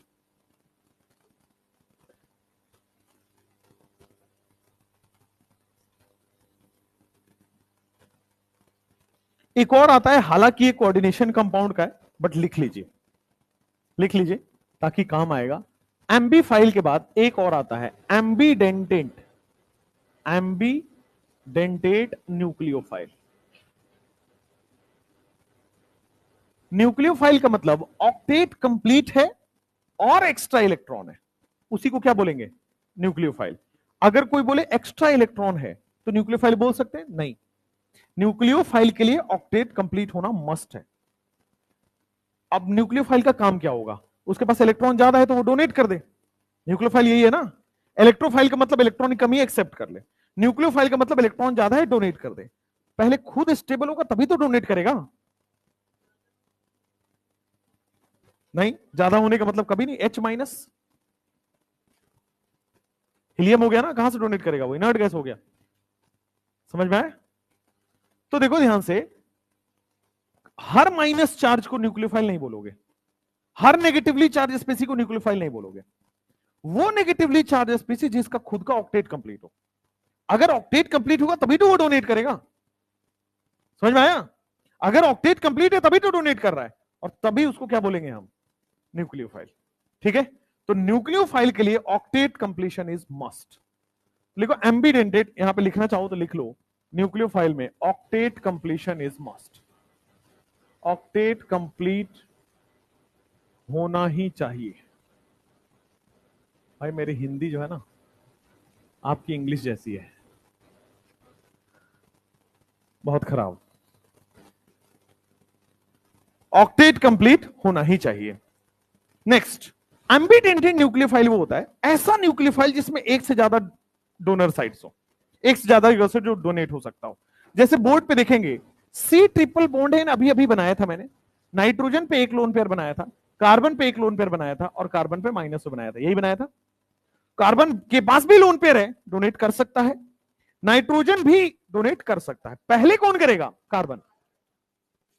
पहले कौन करेगा? एक तो हाई इलेक्ट्रॉन, एक तो लो इलेक्ट्रोनेगेटिविटी है, और दूसरा नेगेटिव चार्ज है, तो दोनों डोनेट कर सकता है। पहले कौन करेगा? ठीक है, कार्बन। तो ऐसे मॉलिक्यूल जिसमें एक से ज्यादा जगह से लोन पेयर डोनेट हो जाए, एम्बिडेंटेड। ठीक है ना? More than one donor sites, यहां पे लिखेंगे एक से ज्यादा डोनर साइट्स अगर हैं आपके पास, मोर देन वन, क्या हो गया बताओ?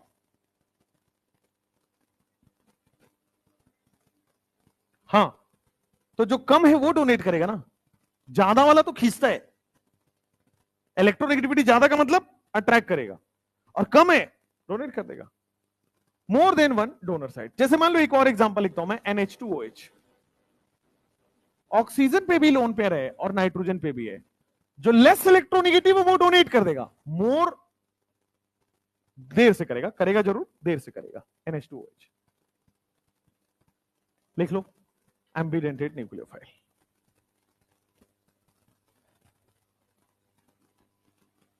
अब इसके बाद आप हेडिंग डालोगे बॉन्ड क्लीवेज। जीओसी में एंटर करने से पहले ये सब थ्योरेटिकल पॉइंट्स हैं, ये पता होने चाहिए, इलेक्ट्रोफाइल क्या है, न्यूक्लियोफाइल क्या है, वरना बाद में दिक्कत होगा।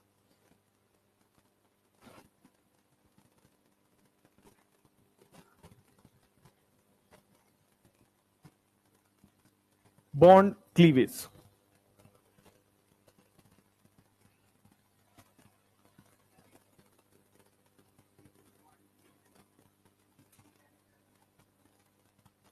लेस इलेक्ट्रोनेगेटिव है ना, जो कम इलेक्ट्रोनेगेटिव है वो डोनेट करता है, मोर इलेक्ट्रोनेगेटिव एक्सेप्ट करता है।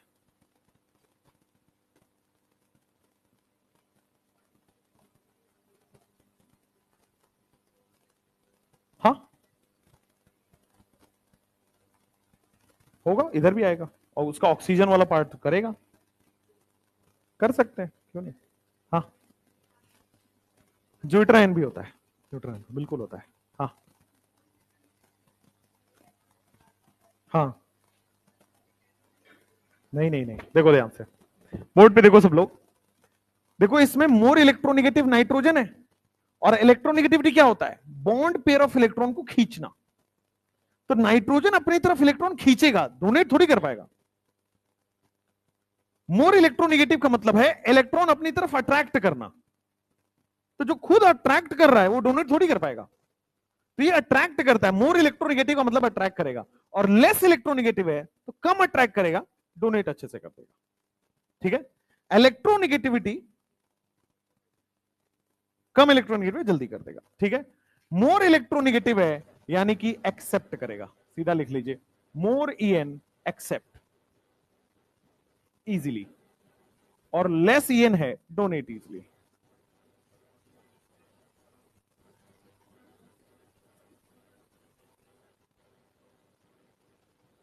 ठीक है, चलो। हाँ, इलेक्ट्रोफाइल अगर आया तो इलेक्ट्रोफाइल अटैक ही नहीं करता, मैंने यही तो समझाया, माइनस चार्ज अटैक करेगा, है ना। न्यूक्लियोफाइल अटैक करेगा, और न्यूक्लियोफाइल अटैक करेगा कार्बन पे। चलो नेक्स्ट। और कार्बन पे क्यों अटैक करेगा, खुद ही न्यूक्लियोफाइल है, ये खुद ही न्यूक्लियोफाइल है ना, ये किसी पे अटैक करेगा, H प्लस पे। यस, चलो लिखो bond cleavage. Next different topic, bond cleavage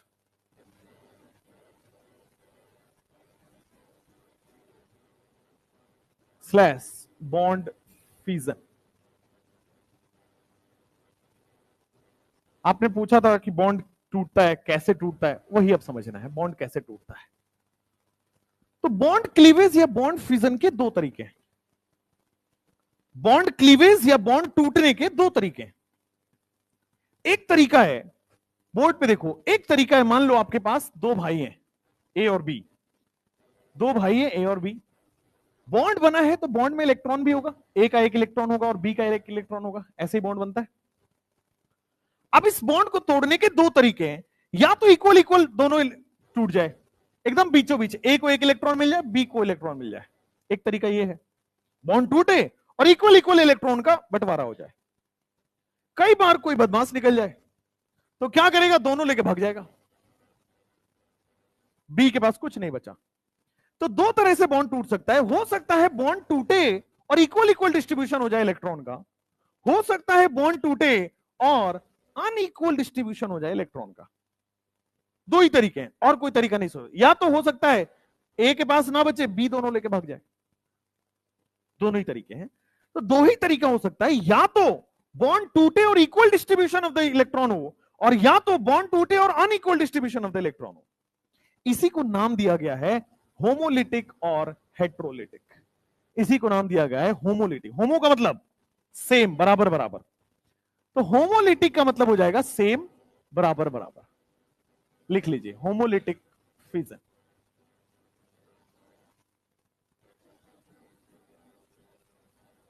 या फिर homolytic bond cleavage, homolytic fusion या फिर होमोलिटिक बॉन्ड क्लीवेज। उसी तरह आपके पास हेट्रोलिटिक फ्यूजन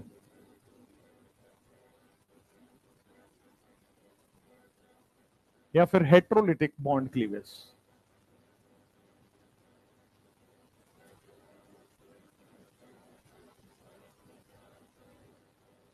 होमोलिटिक और हेट्रोलिटिक आ जाओ।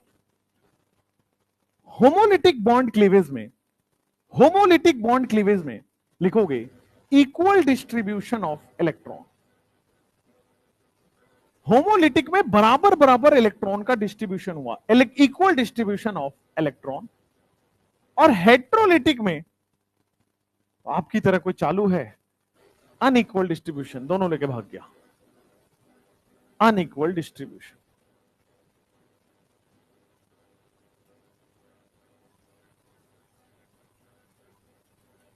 कल यहाँ पे वो है, आज ही है शायद, आज तो भारत बंद है, पता है ना आपको। मेरे को तो लग रहा था कि आज बंद होगी, पर ठीक हुआ, अच्छा हुआ, क्लास होगी। यहाँ पे कल वो भी है, लेकिन आप लोग पढ़ाई करना, आप लोगों को नहीं बुलाऊंगा। कल जो डॉक्टर्स का एसोसिएशन है यहाँ पे पीएमसीएच में, तो दे हैव पीसफुल मार्च और प्रोटेस्ट है कल यहाँ, तो मैं जा रहा हूँ, आपको नहीं आना है, आपको पढ़ाई करना है, हम आपके लिए कर रहे हैं ना, कोई मैनेज नहीं करना है। वहां पे मुझे बम थोड़ी फिर फेंकवाना है, तुम लोगों को बुलाऊंगा कोई बम फेंकवाने के लिए ना।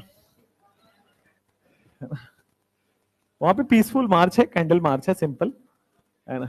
हाँ, पीसफुल तो तुम लोग कहीं दिखते नहीं हो, है ना। तो है, मैं जा रहा हूँ,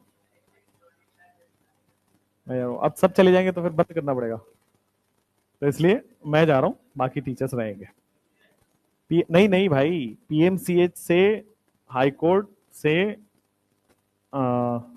हाई पीएमसीएच से स्टार्ट होगा, हाई कोर्ट तक जाएगा, और कुछ लोग एम्स की तरफ जाएंगे, कुछ लोग सीएम हाउस की तरफ जाएंगे।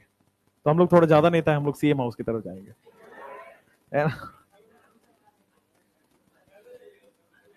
तो ठीक है, अब ये करना चाहिए, करना चाहिए, और आप ही लोगों के लिए तो कर रहे हैं। एक आध अगर लाठी वाठी मिली तो फिर दवा मंगा लूंगा आप लोगों से, और क्या। चलो, ऐसा होगा नहीं, परमिशन वर्मिशन लेके कर रहे हैं, अच्छे जगह अच्छे तरीके से कर रहे हैं, पीसफुली कर रहे हैं, सारे डॉक्टर्स हैं उसमें, they all are resident doctors हैं।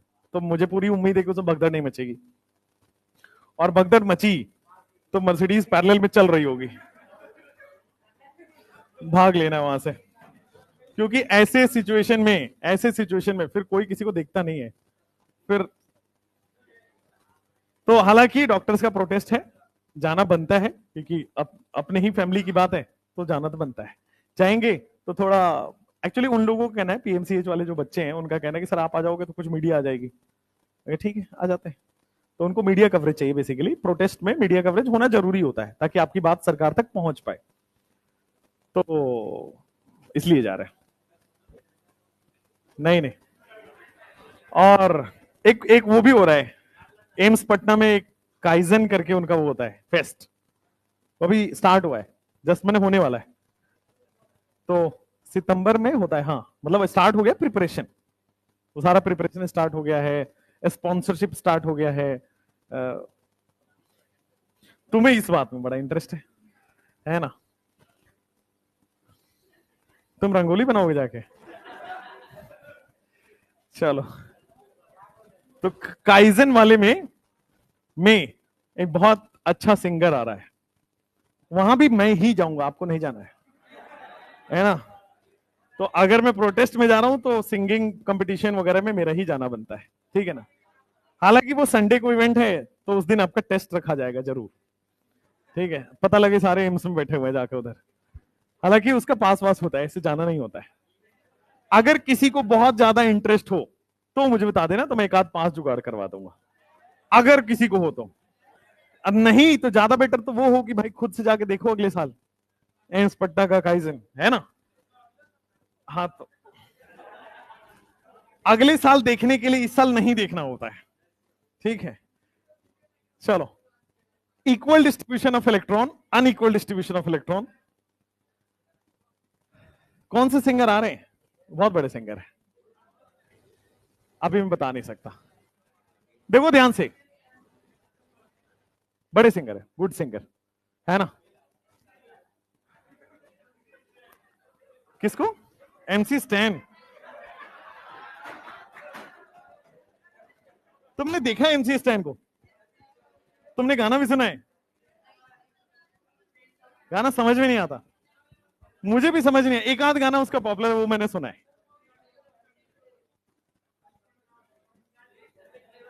हाँ, देखो देखो, उनको बुलाते हैं कॉलेजेस में उनको बुलाते हैं, रैपर्स वगैरह को ज्यादा बुलाते नहीं है, कॉलेजेस में उनको बुलाते हैं जो बॉलीवुड सिंगर्स हो, जो फेम जिनका ज्यादा हो। अरिजीत सिंह को तो नहीं बुलाएंगे, इतना तो, उतना पैसा तो नहीं होगा इनके पास, लेकिन ठीक है, अच्छे खासे बुला लेंगे। शायद कोई फीमेल सिंगर आ रही है, I most probably Sunidhi Chauhan हो सकती है, मोस्ट प्रोबेबली सुनिधि चौहान होंगी, तो बहुत अच्छी सिंगर है सुनिधि चौहान, अगर आपको नहीं पता है तो, हमारे टाइम की बहुत अच्छी सिंगर रही है वो। चलो,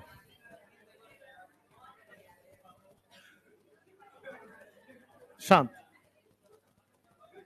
देखो यहां पे, बेटा वापस आ जाओ, वापस आ जाओ, तुम्हें नींद से जगाने के लिए थोड़ी थोड़ी खुराक देनी पड़ती है, आओ। क्लोरीन और क्लोरीन का बॉन्ड है, ठीक है, क्लोरीन और क्लोरीन का बॉन्ड है, दोनों ही इक्वली इलेक्ट्रोनेगेटिव है, दोनों इक्वली इलेक्ट्रोनेगेटिव है। अब मैं इसका बॉन्ड तोड़ता हूं, अगर मैं इसका बॉन्ड फिजन कर रहा हूं, तो क्या ये इक्वल इक्वल डिस्ट्रीब्यूशन होगा। तो क्लोरीन के पास एक इलेक्ट्रॉन और प्लस क्लोरीन के पास एक इलेक्ट्रॉन, ये बन गया, क्या बन गया, ऑड इलेक्ट्रॉन बन गया। हाँ, तो इक्वल डिस्ट्रीब्यूशन ऑफ इलेक्ट्रॉन हो गया। कई बार जब आपके पास बहुत ज्यादा डिफरेंस ना हो इलेक्ट्रोनेगेटिविटी में, या तो इलेक्ट्रोनेगेटिविटी डिफरेंस जीरो, या तो इलेक्ट्रोनेगेटिविटी का डिफरेंस एकदम रनिंग टू जीरो या जीरो के आसपास हो, तब भी जब बॉन्ड टूटता है तो आपके पास क्या बनता है, फ्री रेडिकल ही बनता है। आगे जाके पढ़ोगे हाइड्रोकार्बन चैप्टर में कि हाइड्रोकार्बन जितने भी हैं सारे फ्री रेडिकल रिएक्शन देते हैं। रीजन, इलेक्ट्रोनेगेटिविटी एकदम कम है। देखो इसका इलेक्ट्रोनेगेटिविटी 2.5 होता है, इसका 2.1 होता है, डिफरेंस कितना है 0.4, तो ऑलमोस्ट जीरो के बराबर ही है तो है, और जीरो के बराबर है तो क्या हो गया, फ्री रेडिकल, फ्री रेडिकल होगा। तो फ्री रेडिकल में या ऑड इलेक्ट्रॉन में कौन टूटेगा, फ्री रेडिकल ऑड इलेक्ट्रॉन में कौन टूटेगा, वो टूटेगा जिसका इलेक्ट्रोनेगेटिविटी डिफरेंस जीरो हो या फिर टेंड्स टू जीरो। ठीक हो गया। इसको होमोलिटिक बॉन्ड क्लीवेज या होमोलिटिक फिजन तब होता है व्हेन इलेक्ट्रोनेगेटिविटी डिफरेंस, उसको लिखेंगे delta EN, when electronegativity difference या तो जीरो हो और इलेक्ट्रोनेगेटिविटी डिफरेंस ऐसा बना लो सिमिलर टू जीरो, मतलब उसके आसपास हो। ठीक है, इसको बोलते हैं हम लोग अनआयोनिक क्लीवेज, इसको बोलते हैं अनआयोनिक क्लीवेज या अनआयोनिक फ्यूजन। अनआयोनिक क्यों बोला, ध्यान दीजिएगा, इसमें कोई चार्ज थोड़ी आ रहा है प्लस और माइनस, दोनों पे इक्वल इक्वल चार्ज है, माइनस माइनस माइनस माइनस, तो अनआयोनिक है, मतलब आयोनिक नहीं बना, प्लस और माइनस में डिस्ट्रीब्यूशन नहीं हुआ, अनआयोनिक क्लीवेज। बोर्ड पे देखिए, हेट्रोलिटिक में क्या अनइक्वल डिस्ट्रीब्यूशन होगा, और अनइक्वल डिस्ट्रीब्यूशन होगा तो मान लो आपके पास H और Cl दिया, अब देखो इलेक्ट्रोनेगेटिव डिफरेंस बढ़ गया, ये 3 है, ये कहां 2.1 है, बहुत ज्यादा है, 1 के आसपास चला गया, 1 के आसपास चला गया। अब जो ये बॉन्ड टूटेगा तो देखो मोर इलेक्ट्रोनेगेटिव कौन है, Cl, तो जो मोर इलेक्ट्रोनेगेटिव है वो दोनों इलेक्ट्रॉन लेकर शिफ्ट हो जाएगा, और H के पास कुछ नहीं बचा, तो क्लोरीन के पास एक इलेक्ट्रॉन था, एक एक्स्ट्रा आ गया, इसका मतलब यहां पे क्या आ गया, माइनस चार्ज, और हाइड्रोजन के पास एक भी इलेक्ट्रॉन नहीं बचा, क्या बचा, प्लस चार्ज। अब ध्यान से देखना बोर्ड पे, आपको डेल माइनस और डेल प्लस में डिफरेंस बताता हूं, डेल माइनस और प्लस में, जब भी बॉन्ड हो उसमें जो माइनस लिखते हो वो डेल माइनस आता है, और जब बॉन्ड टूट जाता है तो जो माइनस और प्लस आता है वो कंप्लीट माइनस और प्लस आता है। जब कोवलेंट बॉन्ड बना हुआ है वहां पे मोर इलेक्ट्रोनेगेटिव को डेल माइनस और लेस इलेक्ट्रोनेगेटिव डेल प्लस, लेकिन अब ये बॉन्ड टूट चुका है तो सारे इलेक्ट्रॉन उधर ट्रांसफर हो गए, तो वहां पे कंप्लीट माइनस आया, कंप्लीट प्लस हो गया। जैसे मान लो आपके पास कार्बन और क्लोरीन की बात करें, कार्बन और क्लोरीन, तो कार्बन और क्लोरीन में मोर इलेक्ट्रोनेगेटिव पे del minus, less electronegative del plus, लेकिन जब इसका हेट्रोलिटिक क्लीवेज करेंगे तो क्लोरीन के पास सारे इलेक्ट्रॉन चले गए, तो क्लोरीन पे आ गया पूरा माइनस, कार्बन पे आ गया पूरा प्लस। जैसे आपके पास बहुत फेमस एग्जांपल है HF का, है ना, कहां 4 है कहां 2.1 है, बहुत ज्यादा इलेक्ट्रोनेगेटिव डिफरेंस है, जब बॉन्ड है तो डेल माइनस और डेल प्लस, लेकिन जब बॉन्ड टूट गया तो कंप्लीट माइनस और कंप्लीट प्लस। अच्छा ये बताओ अनआयोनिक क्लीवेज होगा या आयनिक क्लीवेज होगा, ये हो जाएगा आपके पास आयोनिक क्लीवेज। अच्छा एक और चीज, इसमें इलेक्ट्रोनेगेटिविटी डिफरेंस ज्यादा होगा या कम होगा, डेल्टा EN इज हाई, यहां पे डेल्टा EN लो था, मतलब 0 या 0 के आसपास था, लो यानी कि 0 और 0.5 के आसपास हो, 0 से 0.5 आ रहा है तो उसको लो माना जाता है, और अगर 0.5 से ऊपर कोई भी आ रहा है उसको हाई मान लिया जाता है। तो डेल्टा इलेक्ट्रोनेगेटिविटी हाई है तो that is heterolytic cleavage, anionic cleavage. इसको फटाफट से नोट डाउन करिए।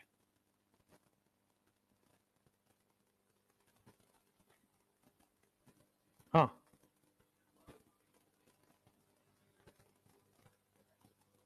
कहां पे, ये कार्बन क्लोरीन है, वो क्लोरीन क्लोरीन है,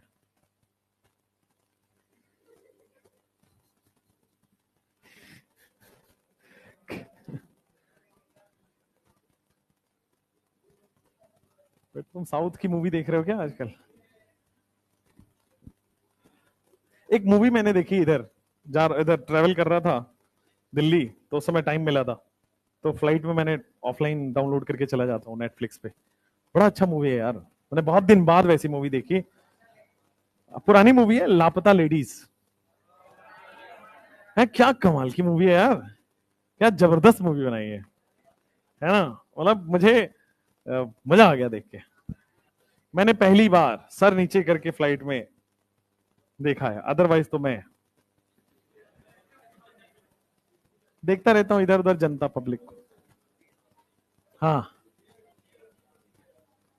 उसमें कैरेक्टर, उसमें कौन सा कैरेक्टर, मुझे सारे ही अच्छे लगे। सबसे ज्यादा जो अच्छा लगा वो मुझे लगा जो स्टेशन पे छोटू के साथ जो, क्या नाम था उसका लड़की का, फूल, फूल का कैरेक्टर अच्छा लगा। ठीक है, वो लड़की अच्छी लगी मुझे। आप सोचो ना, आज क्यों अच्छा लगा बता देता हूं, क्योंकि वैसा रेयर पर्सनालिटी है। कोई किसी के लिए इंतजार करता है क्या आजकल? नहीं ना। कोई इंसान शादी के बाद गुम हो चुका है, वो इंतजार कर रहा है, तो वो कैरेक्टर अच्छा है। लड़का भी अच्छा है नो डाउट, बट वो ज्यादा अच्छा लगा मुझे। अगर मैं लड़की होता तो मुझे लड़का ज्यादा अच्छा लग रहा होता, बट मैं लड़का हूं तो मुझे लड़की अच्छी लगी ना यार। तुम बायो के स्टूडेंट हो, तुम तो थोड़ा ध्यान रखा करो।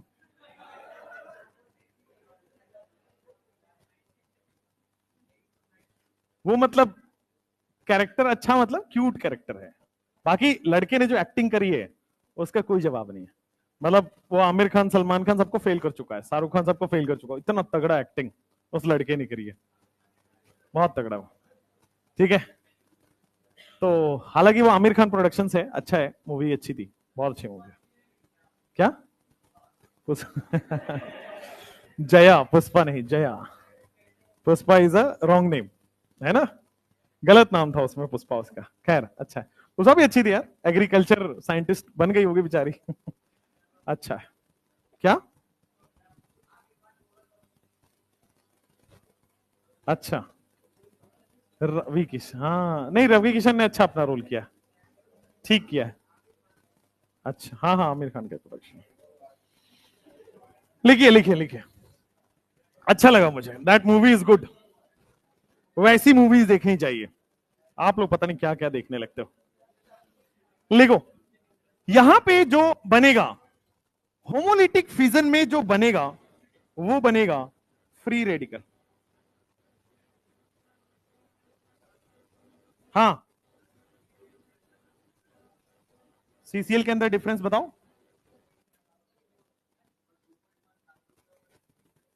हाँ, 2.5 हो गया, तो 0.5 के ऊपर सारे हो जाएंगे हाई। लिख दो यहां पे, अगर हाई का मतलब है greater than 0.5, greater than equal to 0.5। ठीक है, 0.4 तक लो में आ जाएगा। यहां पे free radical will be formed. जब भी यहां पे बनेगा इक्वल डिस्ट्रीब्यूशन होगा, फ्री रेडिकल का फॉर्मेशन होगा। और जब भी अनइक्वल का फॉर्मेशन होगा, तो देखो यहां पे cation and anion, cation and anion will be formed. Unequal distribution में आपके पास केटायन फॉर्मेशन होगा, एनायन फॉर्मेशन होगा। इक्वल डिस्ट्रीब्यूशन में फ्री रेडिकल, यानी कि ब्रैकेट में लिखना odd electron will be formed. अब किन केसेस में होमोलिटिक फिजन होता है और किन केसेस में हेट्रोलिटिक फिजन होता है, यह पढ़ना अपने को। जब भी रिएक्शन में हाई टेम्परेचर दिया हो, वेरी हाई टेम्परेचर, या लिखा हो एच न्यू, या लिखा हो सनलाइट, आपने रिएक्शन ऐसे ऑर्गेनिक के पढ़े होंगे, Br2 in the presence of H new, है ना, HCl in the presence of sunlight, ऐसा पढ़ा होगा आपने। तो कुछ केसेस हैं जिसमें होमोलिटिक और हेट्रोलिटिक क्लीवेज होता है, यहां पे लिख लो केसेस। लेकिन उसका कहां बनाएंगे, क्या नीचे कॉपी में, इसके नीचे ऐड कर लीजिए आप। इसके नीचे जगह नहीं, कॉपी खत्म हो गई आपकी, इसके नीचे पेज खत्म हो, तो पेज पलट, छोड़ो, इस पे जवाब ही नहीं दे सकता मैं।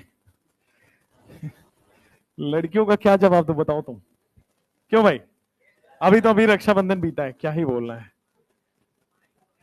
कमाई हुआ है ना ये लोग का। अब तुम जैसे बहुत ज्यादा करोड़ों रुपए देके आ गए होगे, है ना, गधे। मैं, मेरा हर राखी में एक फिक्स है, फिक्स मर्सिडीज नहीं रे, कंगाल करवाओगे क्या? मर्सिडीज नहीं, एक कोई गोल्ड का उन्होंने फिक्स कर रखा है कि एक गोल्ड तो हमें लेना है, ले लो। एक्चुअली जब आप बड़े होगे तो आपको रियलाइज होगा कि आपकी सक्सेस में आपकी बहनों का, आपकी मम्मी का, आपके पापा का बहुत बड़ा रोल है। तो आपको खुद ही अंदर से आता है वो कि ठीक है, अब now I am good, I am earning, तो मैं कर सकता हूं। लेकिन आप अभी क्या हो, आप अभी गरीब हो, तो अभी उसी तरह बिहेव करिए, ठीक है। जब आप बन जाएं तो जरूर करें, जब आप बन जाएं तो it is your duty, right. चलिए नेक्स्ट, यहां पे आइए। जब भी आपके पास हाई टेम्परेचर लिखा हो, नहीं हाई टेम्परेचर होगा इसके लिए, हाई टेम्परेचर अगर आपके पास लिखा हो, या फिर आपके पास लिखा हो एच न्यू करके लिखा हो, एच न्यू, एच न्यू मतलब एनर्जी, या फिर आपके पास लिखा हो सनलाइट, सनलाइट, तो ये सारे केसेस क्या हो जाएंगे, होमोलिटिक फिजन। इसको ऊपर लिख लो, कंडीशन फॉर होमोलिटिक। होमोलिटिक के लिए जो कंडीशंस हैं वो ये हैं, और हेट्रोलिटिक की जो कंडीशन है वो लो टेम्परेचर पे हो जाएगी।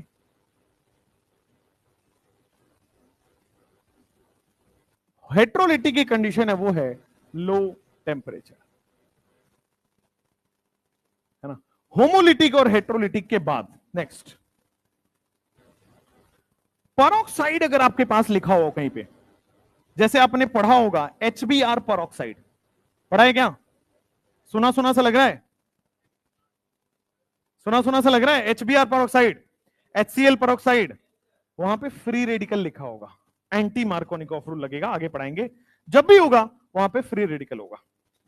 अच्छा, लो टेम्परेचर के बाद अगर मेरे पास नॉन पोलर सबस्ट्रेट है, अगर मेरे पास आगे जाके मैं पढ़ाऊंगा नॉन पोलर और पोलर, नॉन पोलर सबस्ट्रेट है और नॉन पोलर रिएजेंट है, नॉन पोलर सबस्ट्रेट और नॉन पोलर रिएजेंट है, क्या हो जाएगा, होमोलिटिक। लेकिन अगर आपके सामने पोलर सबस्ट्रेट या पोलर रिएजेंट आ जाएगा तो क्या हो जाएगा उसके पास, हेट्रोलिटिक।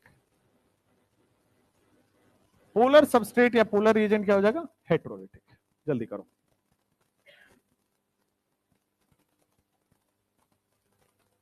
आप चाहो तो एक वो भी लिख सकते हो, सॉल्वेंट, आगे जाके सॉल्वेंट काम आएगा, हालांकि सॉल्वेंट आपको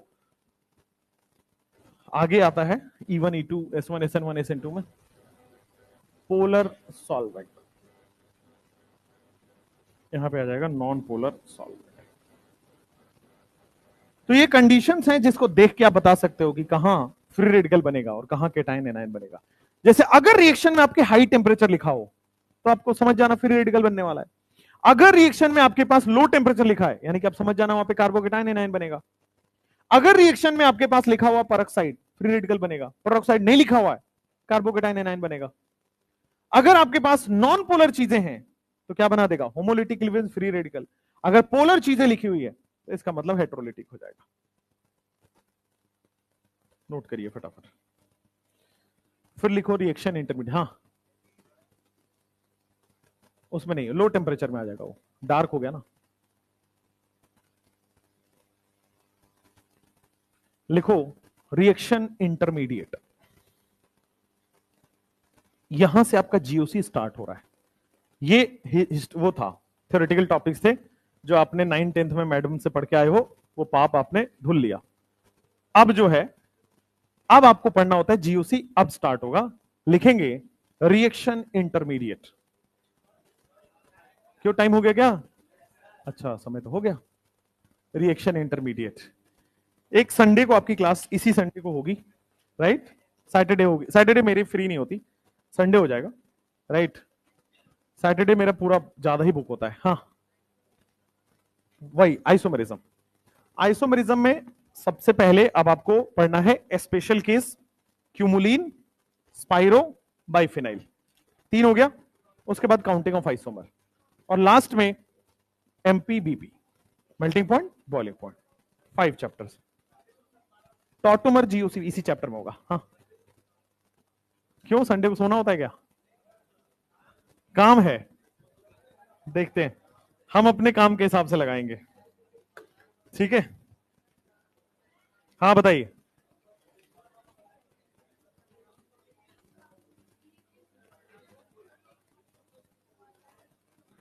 बाहर मिलो, बाहर मिलो, सुनाई नहीं दे रहा।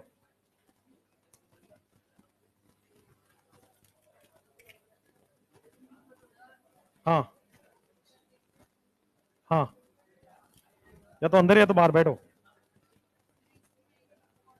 हाँ हाँ, यही सवाल तो मैंने दिया था। 5 सवाल मैंने डाले थे और पांचों गलत किए होंगे। लाओ मेरे को बताओ, रुक जाओ 2 मिनट। ये ऑर्गेनिक के 5 क्वेश्चंस मैंने इस बार खुद से ऐड किए थे। बाकी तो बाहर से पेपर आता है।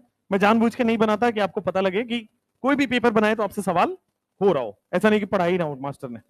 ठीक है, कोई भी बनाए आपका सवाल होगा। पहला मैंने बनवाया था जिसमें गधों ने मिसप्रिंट कर दिया, टाइपिस्टों ने। पोजीशन आइसोमर, इसमें पेन दो, इसमें ये CH3 के बाद CH3 नहीं आता, CH2 होता ना अगर आता भी तो ये CH3 एक मिसप्रिंट है। आंसर सी होगा। ठीक है, तो मैं इसको बोल के बोनस करवा दिया हूं। ठीक है, क्योंकि मिसप्रिंट है। सबको सबको नहीं मिलेगा, जिन्होंने टिक मारा होगा उसी को मिलेगा, जो छोड़ा है उसको नहीं मिलेगा। उसके बाद मैंने ये C5H10 मैंने डाला था, ये तो ना क्लास नोट्स का था। 2 क्वेश्चन मैंने डाला। तीसरा क्वेश्चन जो मैंने डाला वो ये डाला था, ये वाला, और ये मेजॉरिटी लोगों का गलत भी है। The most stable कन्फर्मर of 2 methyl propane. पहले ये तो 2 मिथाइल प्रोपेन पता तो करो कौन सा है। आप एंटी देखते ही मार देते हो। ये 2 मिथाइल प्रोपेन ही नहीं है पहला वाला। ये 2 मिथाइल प्रोपेन ही नहीं है, 4 कार्बन है उसमें, ब्यूटेन है। पहले बनाओ तो सही, समझ में आया? तो एंटी देखते ही अरे सर हम जंग जीत गए, anti anti is most stable, ऐसा नहीं होता। 2 मिथाइल प्रोपेन होना तो चाहिए। तो ये आपने गलत किए, वो मैंने करवाया है, आपने किया नहीं है। हाँ, सी होगा, सी होगा, सी होगा। बी आंसर है। हाँ तो सी क्यों होगा भाई, बी होगा ना, 120 डिग्री पे वो, तुक्का मारे हो तुम। बी होगा, इधर आओ। हाँ, एक क्वेश्चन ये डाला था मैंने 66, एक क्वेश्चन 66 डाला था, जो अच्छा क्वेश्चन है। इसमें आंसर 2 और 3 होगा। ठीक है, इसका आंसर देखोगे, नॉट मिरर इमेज, यही तो है, डाइस्ट्रीमर पूछ रहा ना, तो मिरर इमेज कौन नहीं, ये दोनों नहीं है। इसको देखो, ये मिरर इमेज है, और इसको 180 डिग्री रोटेट करोगे मिल जाएगा, तो आइडेंटिकल है। ठीक हो गया। और तो बस ये क्वेश्चन डाला था, एक और डाला था थ्योरेटिकल, ये वाला, conformers are in assertion reason, वो सही होगा। ठीक है, बाकी तो कुछ है नहीं। ये डलवाया था मैंने बोल के सुधांशु सर को, ये डालो। ठीक है, ये हुआ तुम लोगों से ClF3 वाला, ClF3 हुआ ना? कौन सा सही है? आंसर बी है, बॉम्बे, राइट। ये बेंट्स रूल है, ClF3 बेंट्स रूल है। बेंट्स रूल में कहा जाता है लोन पेयर और मल्टीपल बॉन्ड इक्विटोरियल पे ही आएगा, और मोर इलेक्ट्रोनिगेटिव एक्सियल पे ही आएगा। तो ClF3 में F क्या है, मोर इलेक्ट्रोनिगेटिव, तीनों एक्सियल पे बी में है, और लोन पेयर 2 हैं, वो कहां गए, इक्विटोरियल पे। सिंपल। 100 तो सिंपल है। इसका लुईस डॉट स्ट्रक्चर करना है SO3-2 का। यहां पे देखो, पहले वाले में सल्फर का इलेक्ट्रॉन नहीं दिखाया इसने, सल्फर के पास 6 इलेक्ट्रॉन होता है ना, 2 मिसिंग है। दूसरे वाला सही है। आंसर गलत दिया हुआ है क्या? एक सेकंड देख लें, तो SO2-O-O- सही है। हाँ तो गलत है, डी नहीं होगा, बी होगा आंसर। इसका आंसर की गलत होगा। 61 सुधांशु सर को बता देना, वो सही करा देंगे। 61, हाँ, अरे इसमें क्या है, यही मैंने दिया था। ये which of the following is type of isomerism, इसमें काउंट करना था, मिस्टेक है ये आपका। पेरेंट चेन आप काउंट नहीं कर पा रहे हो। पेरेंट चेन कौन सा होगा, इसमें 8 कार्बन हो गया, इस वाले में 1 2 3 4 5 6 7 8, तो चेन आइसोमर नहीं होगा। आप देखो, जब इसका साइड चेन देखोगे, 8 नहीं होगा, यहां से स्ट्रेट चेन, इसमें भी नीचे से जाओगे 8 कार्बन होगा। नीचे जाओगे, यहाँ पे मिथाइल इथाइल इथाइल है, यहाँ पे मिथाइल इथाइल इथाइल है। पोजीशन देखो 2 4 5 पे है, यहाँ पे पोजीशन है आपके पास 3 4 5 है, पोजीशन आइसोमर है। ठीक है, आप अगर पेरेंट चेन नहीं पहचान पाओगे, चेन आइसोमर लगेगा, वो गलत हो जाएगा। That's it. और कोई डाउट है तो बाहर मिलो। और ये वाला कभी भी ऐसे गलती मत करना, राइट, ये BHU का सवाल है।